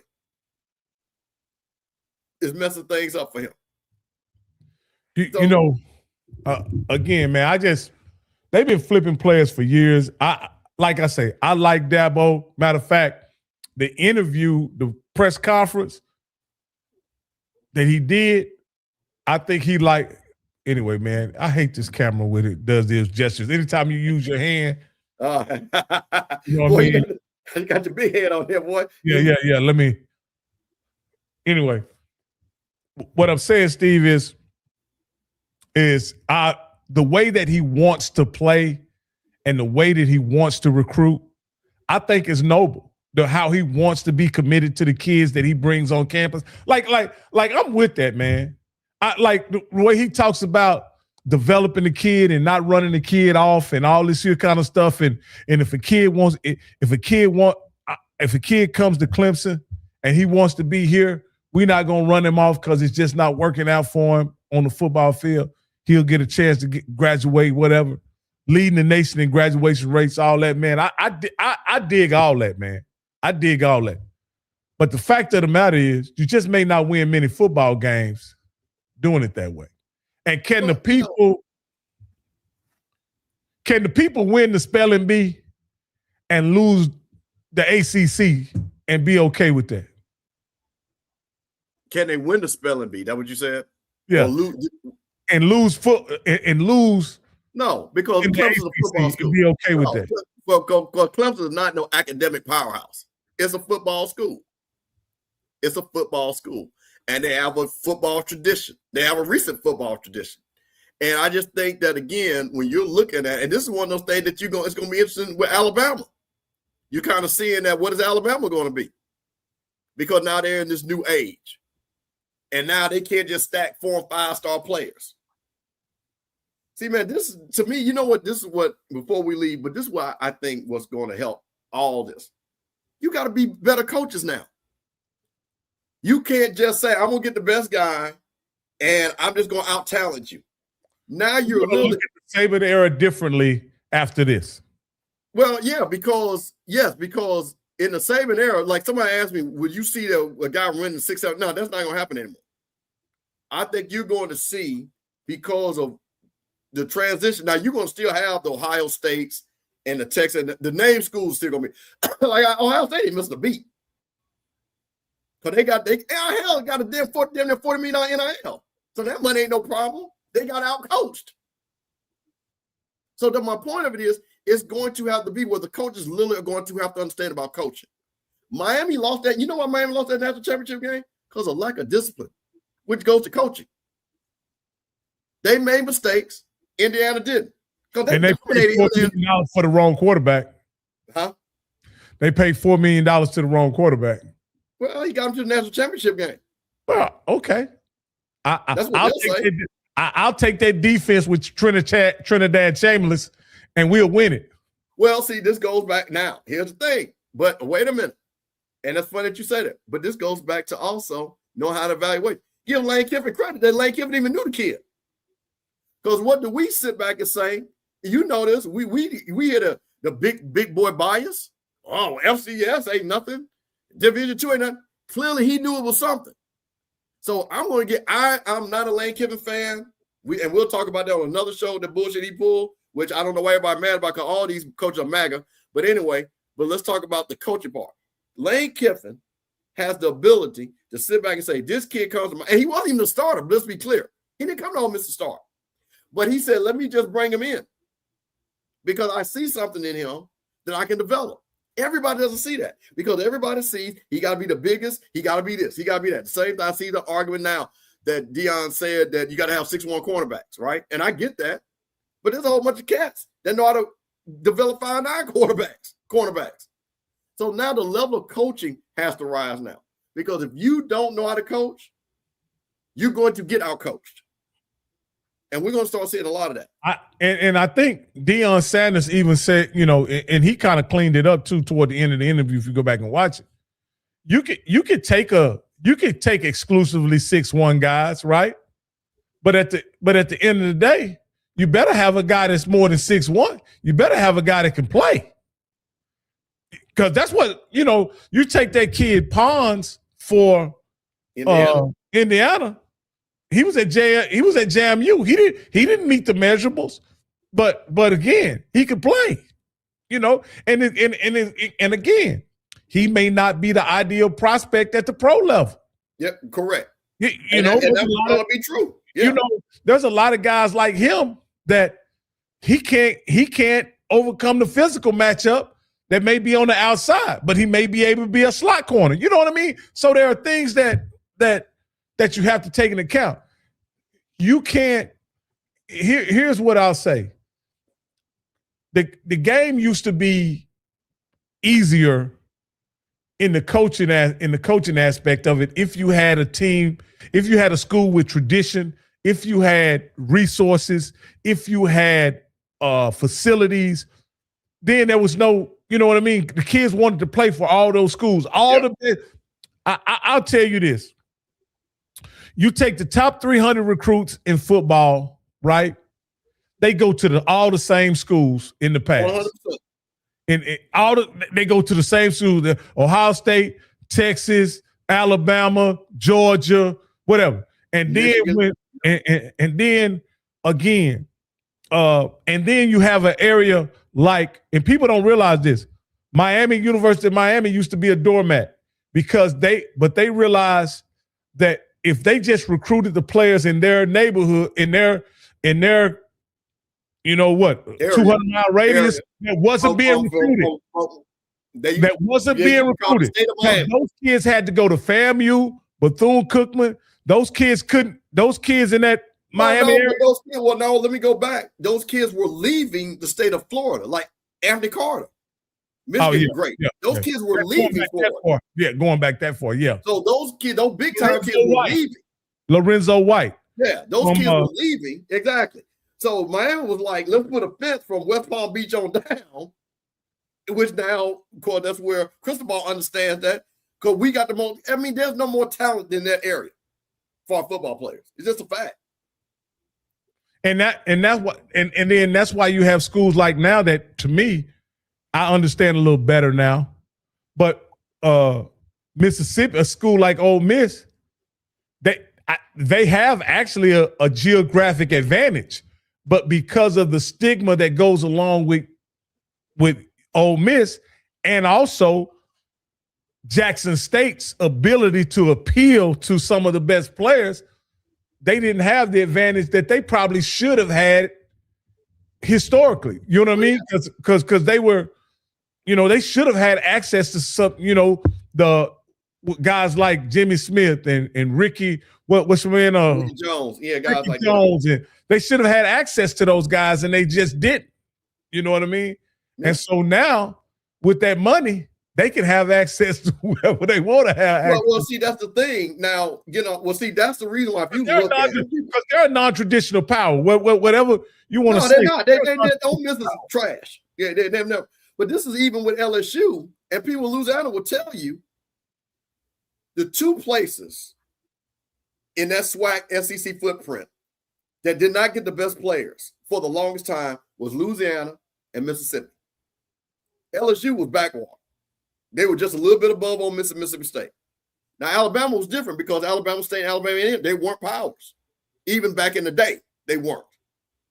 Florida A&M was a power. That's why Florida wasn't good back in the day. Florida didn't win an SEC championship till Galen Hall and them boys got there in the late 80s, okay? They have not won an SEC championship. I don't think people even know that.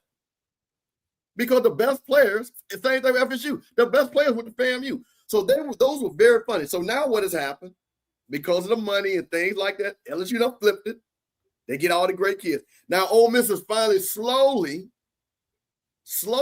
because even me, who will never, it was, me and my mother was sitting up there laughing. I would say this. In the 90s, I'm going to say something about Louisiana.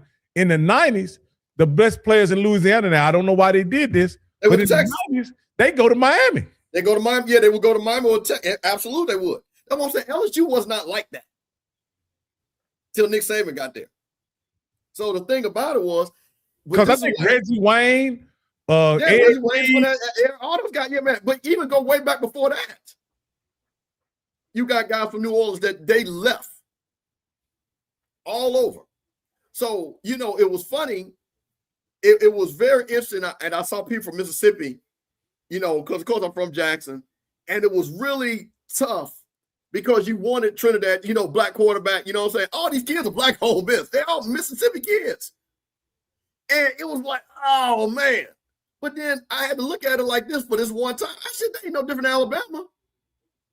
Racist ass, LSU, Florida, Georgia, all racist. So you know what the hell with them? Trinidad, go win that shit. You know what I'm saying? Go win it.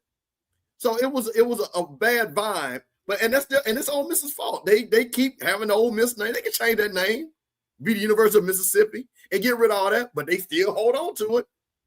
But that's why they got to spend all that money. That's why they overspending money to get guys to stay. And ultimately, and this is just the last thing, ultimately, I think that's why Lane Kiffin left, because he wanted to separate himself from that brand of Ole Miss. He thought he could be more successful. And I agree. To the LSU brand. Now, again, whether he's right or wrong, we'll see. But again, I think we're in an era where the non-traditional powers, the Ole Misses, I can even see a world where Vanderbilt jumps up. Being in Nashville is going to be a huge advantage. Now, wait a minute. So you already got them. Wait a minute. Hold on. Let's slow down. Think about this. They already won 10 games in football. To your point, their basketball team, girls basketball team is top 5. Their men's basketball team, I believe, is top 5. They already were good in baseball. So to your point, and Vanderbilt has the most money in the SEC. Not counting traditional SEC, not counting with Texas and rolling them boys rolled in. But traditional SEC, that Vanderbilt money was different. But now they got to be able, they can apply that money now. So to your point, and now what you see now, all things are even. Then you start throwing in a little bit about education, Nashville, you know what I'm saying? You ain't got to worry about some of the politics, because some of that politics people don't want to deal with. Because it's a fresh start. You ain't got all that legacy stuff that you got to deal with. And I'll say this. Oklahoma is on their way to being Nebraska, whether they realize it or not. You think so? Oh, yeah. I mean, because the schools in Texas will flex that money muscle. Oklahoma has muscle, right? But when you talk, they used to make their money they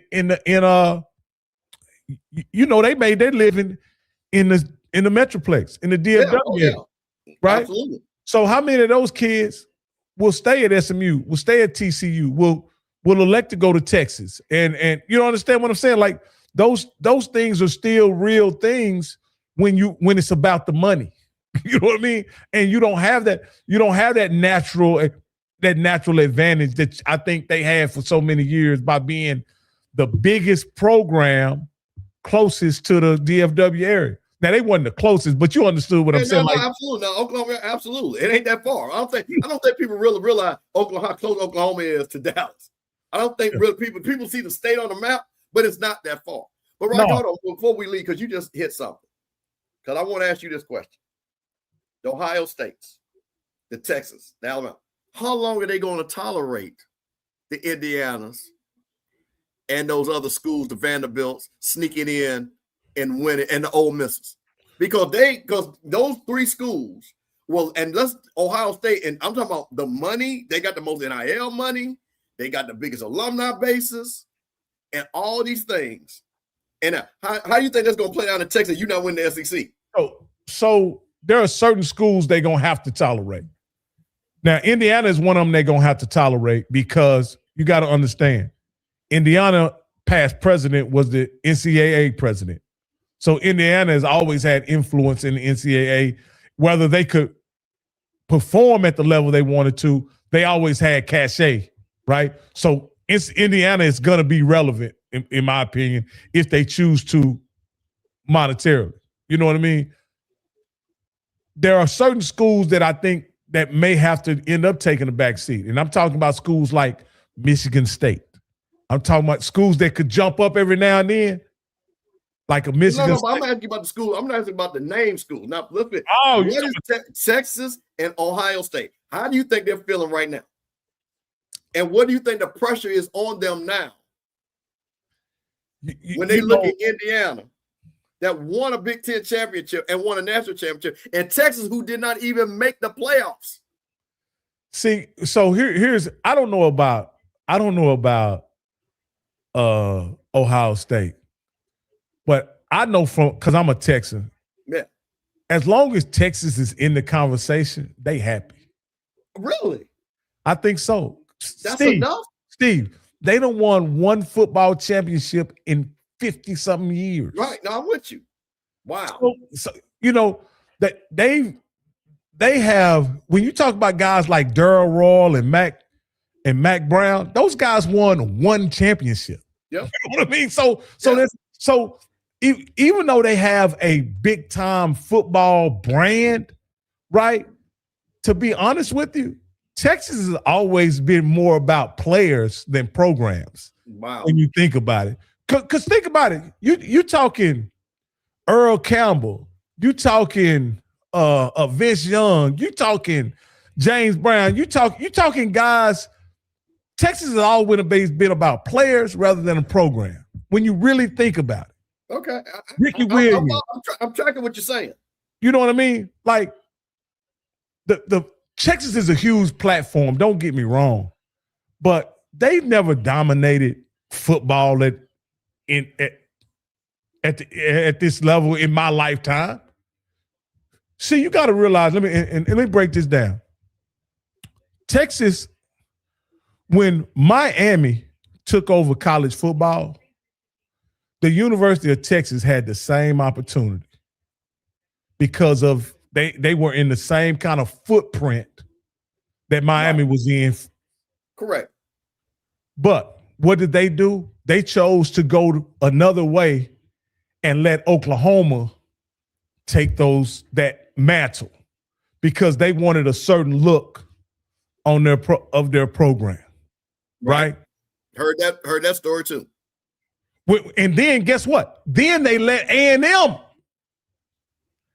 take that mantle of being like Oklahoma, but just in College Station. You dig what I'm saying? Yep. Mm-hmm. So Texas has always wanted to be more parochial, more academic, more.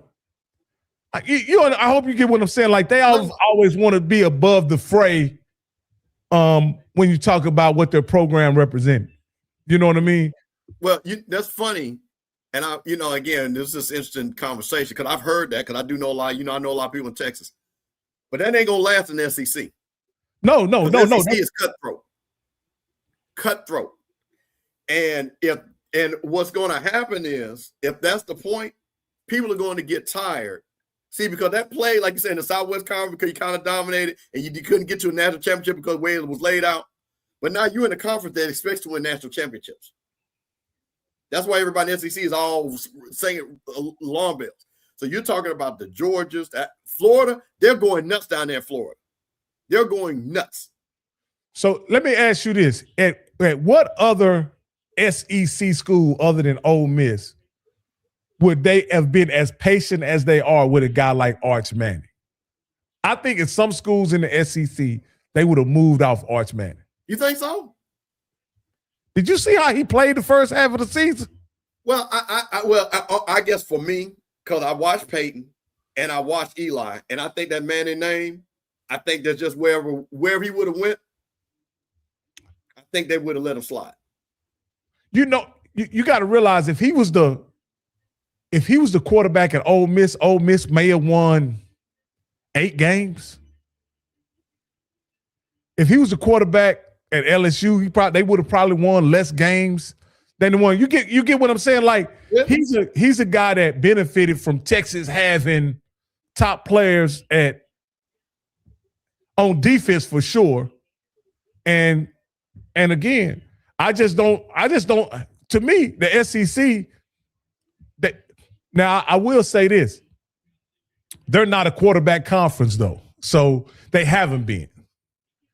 Alabama was the only one. What I would say is a quarterback school. Alabama had turned into a quarterback school, but before Alabama turned into a quarterback school, who were the SEC quarterbacks that amounted to anything?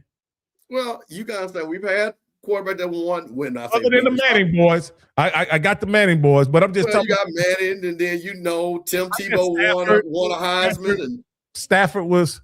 Stafford was good, number one pick. What's our boy that was no good? That was when we was in school that could throw the football on his knees, 80 yards. That got drafted by Oakland. He was number one pick for LSU. Oh, yeah. So I mean, Tim Couch was in Kentucky. He was the number one pick. So you've had some really good quarterbacks in the SEC. It just didn't pan out to be good. Not a lot of them pan out. You've had those guys that have come through there. But to your point, which is going to be interesting, and that's what I'm saying, how this thing is all totally changed. Because see, when you're paying money, people won't return on their investment. And I think that thing you talking about Texas, that ain't gonna go for too much longer. Because I'm paying, you're asking me to donate 20, 30, 40 million a year, and we ain't winning championships. Who do you blame it? In the NFL, a lot of times the coach takes the blame, but the players take a lot of credit. Guys like Lamar and Josh Allen, and those guys take a lot of criticism, right?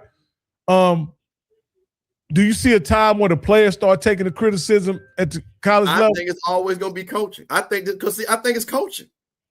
Because Texas is going to tell you, we're going to look when signing period comes, right? National Signing Day comes, right? And they got it right. Texas is going to be what? Number 3, number 2, number 4? So then they're going to say we got the players, or they're doing a bad evaluation. See, you can't have it both ways. Either you evaluate it correctly and you're not coaching them right, or you evaluate them wrong, which means you don't know how to evaluate talent, which you still means you can't coach. Well, like I said, I don't know what Texas is doing now, because they ran off their their running back coach. All the running backs got in the portal, but they've recruited some really good running backs in the transfer portal. You know what I mean? Some really good guys but they should. in the transfer portal. It seems like they didn't want the coach or the players. So, but yeah, man. But hey, man, Steve, I appreciate you jumping on. Hey, and everybody that's been waiting on HBCU Coaches Corner, man, we're going to get back at it here shortly. I think we're going to let National Signing Day. I got some personal things I'm going to be taking care of for the next couple of weeks, man. So if it's done, it's probably going to have to be done with just Steve and Coach. Yeah, because we're looking at that guy in the background. I'm working to get that guy in the background. We missed him last 2 weeks because he's been out traveling, recruiting. We got to get all the new guys, because there's several new guys. Not only Quinn Gray, but don't we got some new guys that in the MEAC too? Got Van Malone up there in Hampton. Yep. I text Coach Cole about Howard. The guy at Howard, Ted White. He's friends with Coach Cole. Yep. Of course, we already had the guy from Savannah State, but we'd like to get the new coach that's at Albany State. Yeah, man. If we can, I'd like to get Leone on here and talk to him about his move from North Carolina Central to Tennessee State, and even Barnett. The OC, Andrew Body, won't have the same OC if he comes back to Alabama State. And will that affect how he performs next season with having a new OC? And there's the OC at Alabama State comes from UAPB. Isn't that a promotion, huh? Yeah. That's a heck of a promotion if Andrew Body comes back. You get a chance to leave UAPB and go to Alabama State. That school, they're worlds apart. And not to mention your guy Marshall Faulk and what he's doing and what he's, and what's going on down there. Now one thing I will say, to have a celebrity coach, Southern is mighty quiet over there with their celebrity coach. I'm not sure what's going on over there, but they're recruiting.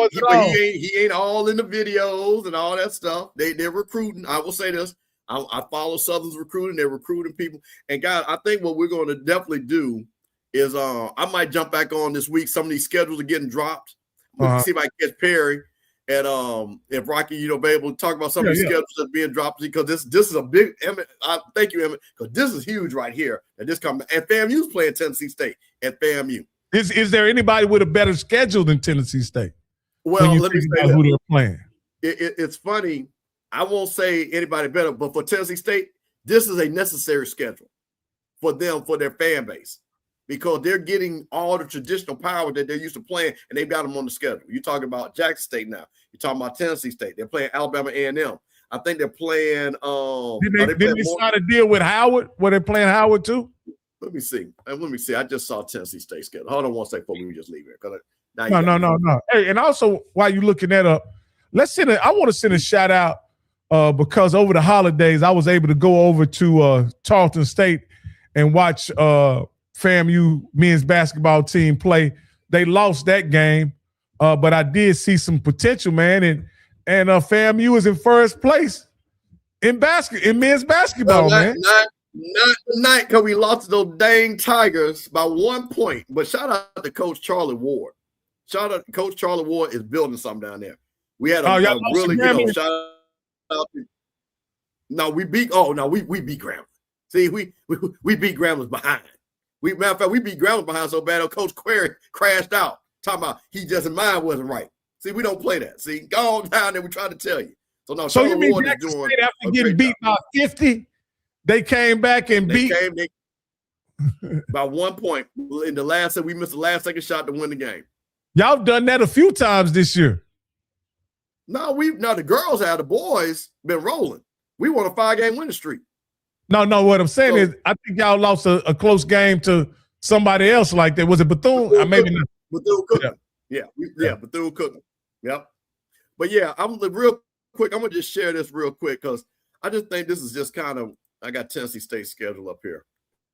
And of course, we're going to break this down when we get close to the season and stuff like that. But I just saw this, and I just thought this was interesting. Let's see. There we go. So they are playing, get out of there, Jackson State on August 29th, University of Georgia, September 5th, Alabama A&M, the 12th, FAMU down in Tallahassee, 19th, Western Illinois, and then they got Morgan right here on October 17th. And then I thought they might have, and that's it. So Morgan's their last one. Oh, they got Howard. They had Howard last year, didn't they? I can't remember. They had North Carolina A&T. That's who they had. Yeah. And I guess he got, but that's a great schedule. Yeah, this is a great schedule for them. So is that first? Will that first game right there compete with SWAC MEAC Challenge? Yes, I believe so. It does. Yep. I wonder what day that is. Yeah, because let me see. I'm pretty sure SWAC MEAC. Well, I think it's MEAC SWAC Challenge. MEAC SWAC Challenge, which I believe you know who it is. It's Alabama A&M. It's the 29th. It's that same day. Yes. Yeah. Yeah. It's Alabama A&M and Howard. Alabama A&M and Howard. Where are they playing that Jackson State game at? In Nashville. Oh man. That may split the fan base right there. for a kickoff. Howard ain't gonna bring nobody to Atlanta. But I will say that Jackson State, they're gonna roll in deep to Nashville. Because it's been a long time into my old head. Man, when's the last time Jackson State played in Nashville? Man, what? The early 2000s? No, man, no, longer than that. Had to be the mid-90s. Eldon, when was the last time that Jackson State played? It was mid-90s, I think. So that's why I'm how long ago, because they've been playing all things being equal, Steve, and I know SWAC MEAC Challenge. Wow. All things being equal, Steve, which game? I know one is in your backyard, so we kind of take that out the equation. But all things being equal, if you could go to either one, which one would you go to? Oh man, just for the history, and of course they're playing in the big John Merritt Classic, which everybody knows. John Merritt left, took the whole Jack State coaching, and went to Tennessee State. That really would create the rivalry when John Merritt left Jackson State and went to Tennessee State. So for me, historically, that game has always been a big game in the HBCU lexicon of games. So for me, if I want to see Alabama State and Howard, I'm not interested in that game. It would definitely be Jackson State and Tennessee State. Do you think the Alabama's when I looked at what the SWAC MEAC challenge was going to be, do you think that's just a bad matchup? Yeah, but what can you do? You can't just keep rotating FAMU, Jackson State, and Southern. Why not? You gotta rotate everybody through there. So and remember that MEAC only got 5 teams. So man, I'm gonna tell you what it is. They sick. They brought Norfolk State a year too early. Oh yeah, when they played FAMU. When they played FAMU. Yeah, and Delaware State, I don't know. They haven't been in the last 5 years. They got to be in the rotation. They got to be next year, I'm assuming. Yeah. And one last question I want to answer this. Coach Green, it's not about if they leave, it's about where can they go? That's the problem. Because does the MEAC want to bring them in the SWAC? I just don't I think that ship is sailed. I just think the SWAC likes the 12 teams, and I think they like the balance, and I think they will bring in 2 teams. I don't think they want to split any more of that pie because if you're going to add teams, you got to bring in more money, and that doesn't do well for the SWAC. So the MEAC, that's the only place they could go. And their AD is on record saying they want to play the black schools, but they do not want to be in the black conference. Black conference. Well, but there you go. Yeah, I mean, he's on record saying that. Now, I don't know if that's a good business move position for him to take. You know what I mean? But I think it's a good. I think it's ultimately a good football position. If you get to play the best schools, if you get to play Jackson State and FAMU, and you don't have to be in the conference, they're good. You want to end up having to play Valley and Alabama, Arkansas, Pine Bluff, and you know what I mean? Like, why would you? I think they have the best of both worlds, to be perfectly honest with you. Well, they've loaded so over a third of their games are HBCU games, and honestly, they've got the 2 games that traditionally that they play anyway, Jackson State and FAMU. Those are traditional games. They go way back. So those are the alumni have always screened. So they got the alumni. Everybody's happy on that. So the only thing that, again, for them, I think would be good for them, I would switch out that Morgan State and see if I can get Southern back on the schedule. Because I think Southern and Tennessee State, they used to play a lot and everything back in the day. And Grambling, they used to play Grambling a lot too. So if they could get one of those Louisiana schools every other year to come up there to Nashville, I think that would do well for them too. Hey, Steve, we're going to have to get to one of those MEAC games next year. And I'd like to know a recommendation of what game. I really was impressed with the South Carolina fan base. I thought they were sensational. I think they were an aspect of how their team was able to stay in the game and ultimately win the game. But if there's I don't know that you know right off the top of your head, but if you could go to one game out there in the MEAC. Well, it's that simple, man. It's 2 games that you got that's going to have to be circled. The rematch between Delaware State and South Carolina State. And again, the rematch between North Carolina Central and South Carolina State. So that that game in Delaware is going to be South Carolina State in Delaware. So we got to figure out which one we can possibly. And how far is South Carolina from Atlanta? Ooh, what's that? 5 hours? Okay. But yeah, man, we got to get out there, man, because they obviously got some good football, and I'd like to see their environment. You know what I mean? You get a good. Now I'll say this: the celebration. Wait. Listen, this is what we now. Let me explain something to y'all. Rock, I got to get on the soapbox. I'm sorry, I got to address this. The SWAC messed this up. This should have been our first SWAC game. And I'm telling you, and T-Buck is my guy. I wish it was. But I'm telling you, Blue, we're putting 70 in this game. Trust me, what I know, because Quinn Gray, there's a difference between being a football coach and being a rattler. Quinn Gray, they'll let y'all know that he's an MF rattler. And when I said we are going to put 70 on them boys, don't get it twisted. I'm trying to tell you, bro. Man, listen. Yeah, I'm trying to tell y'all. What they do to y'all? Y'all better look and see who we got. That 1.2 million. See, y'all thought we were playing around. That 1.2 million, we just spending that money. You know. Okay? I tell you what. All this. Listen, when that game comes, I want y'all to. You know what? However y'all want to do it, we'll bet the spread. We'll bet straight up. If y'all want to put y'all money on Valley this year, I will take all y'all money and give me some new rims for my truck. That's easy. So if y'all want to believe in Valley, you ain't letting the spring practice happen. No, I don't listen, bro. Listen, listen. Listen. You know, listen, bro. Listen. I will say this. You know Signetti, right? And they say you better Google, and the coaching matters. Those games we lost, coaching mattered. Point blank. Coach Cole literally had to come on 3 shows of mine to explain, Campbell, I just don't know what happened. I don't know, Campbell. Coach, can you explain to me from a coaching standpoint why this happened?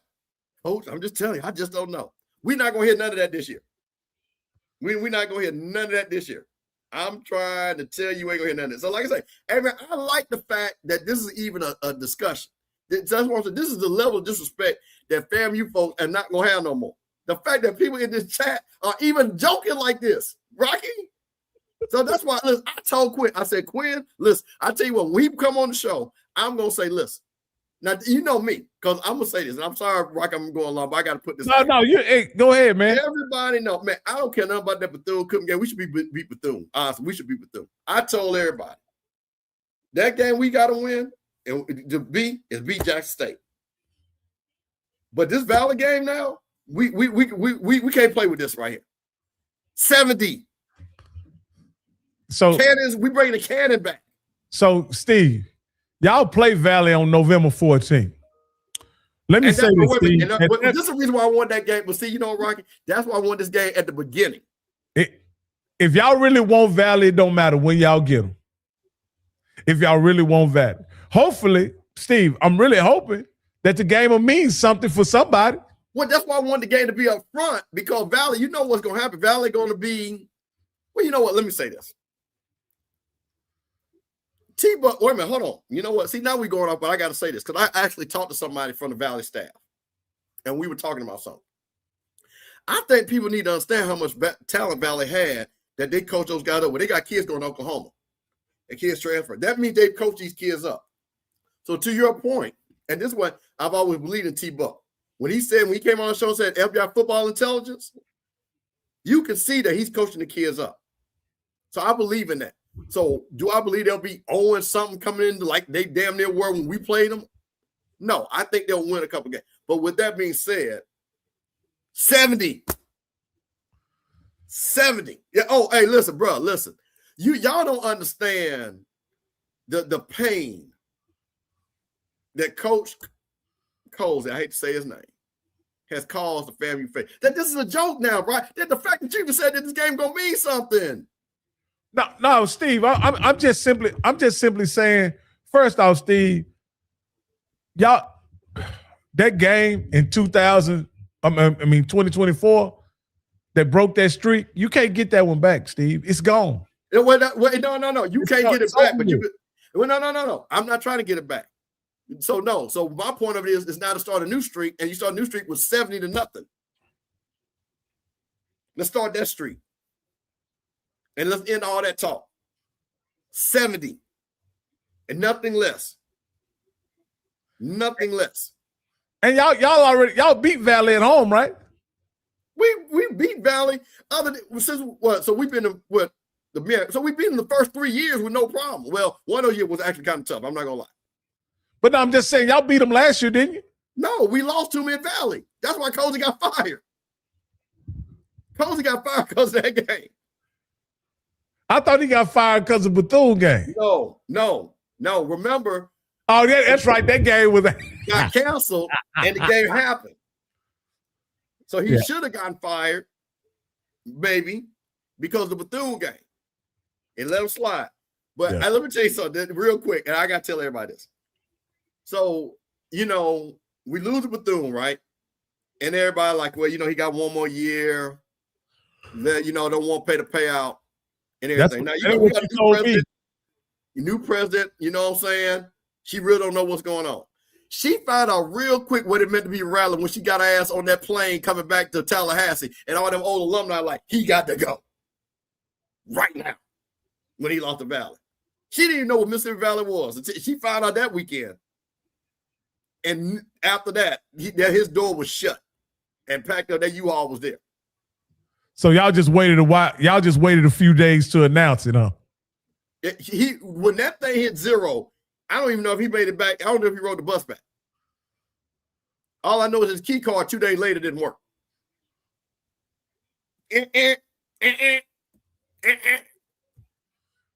So no, sir. So last thing before we get out here. Yep.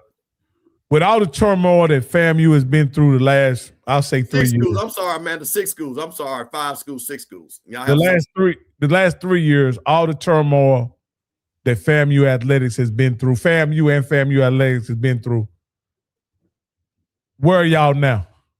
Amanda, 6. I'm sorry, 6. We talking fast. It's 6 schools. You're right. It's 6. It's 6. Listen, I'm gonna say this. I was gonna do this, but I didn't have time to make this. Okay, I want everybody to think about this. You know how you go into like a plant or maybe a warehouse, and it says X days without an accident? You ever see that sign? I can say proudly, for the first of the year, 26 days of no family foolishness. So I'm creating a sign. Since Quinn Gray has been hired, ain't nobody been caught gambling. Ain't nobody been caught messing with no credit cards. Ain't nobody been sleeping with no teachers. Bruh, we have gone FAMU foolish free. For the whole, listen, it's a whole vibe, bro. People ain't even messing with the president. So I'm just trying to tell you, thank you, Quinn Fordham Gray Jr. But no family. So I'm gonna have a sign, right? Every year I'm gonna point back. You know how Woody, what's the guy? Woody's from used to be on First Take. He had a little sign when they would have the show. I'm gonna have a little chalkboard, and it's gonna have every day, no family fools. Hey, Steve, it's a different thing. So you're very optimistic about your coach. What's a successful season for Coach Gray next year? Here's the thing. If you look at our schedule, and this is even with Cozy, there's no way, even with that schedule, we shouldn't have won no less than 7 games. So if y'all are 7-5 next year, you okay? Yes. And the only reason why I'm going to be okay because it's first year. But I think with Coach Gray and this staff that he's got, and we got staff. So let me ask you this: does Billy Rowe live locally? Or does he? Yeah. Oh, he does. Okay. Yeah. And okay. So he was in the area. Yep. Already. High school relations. Coach Billy Roller's on there. Yeah. Ryan Lewis. We're gonna talk about all that. I might have a show. Which, like I said, if we could get Coach Gray on there, but I might just have a show this week just to talk about it. Yeah. I mean, because they have some heavy hitters. I think Coach Lewis is a big get for a huge get. Yeah, a big get for FAMU. And now listen, I'm just saying. Now I'm gonna be honest with you. Depending on, because you gotta understand something. Because like, what did you just say? What is FAMU gonna have at quarterback? An experienced quarterback. Okay, so we're gonna have one experienced quarterback. So I believe Alabama A&M bring their quarterback. Andrew should come back, but Alabama State's lost a lot of people. Other than Jackson State on our side, we should be even with everybody else without blinking. This is what I look at. This is why I look at FAMU. If this coaching staff can take care of the trenches on both sides of the ball, they should be a championship level program. if they can take care of the trenches on both If sides. you want me to be honest, if you want me to be honest, we should be back rolling where that Jack State game determines who wins the East. That's what my real feeling is. But the thing about it, I have not seen.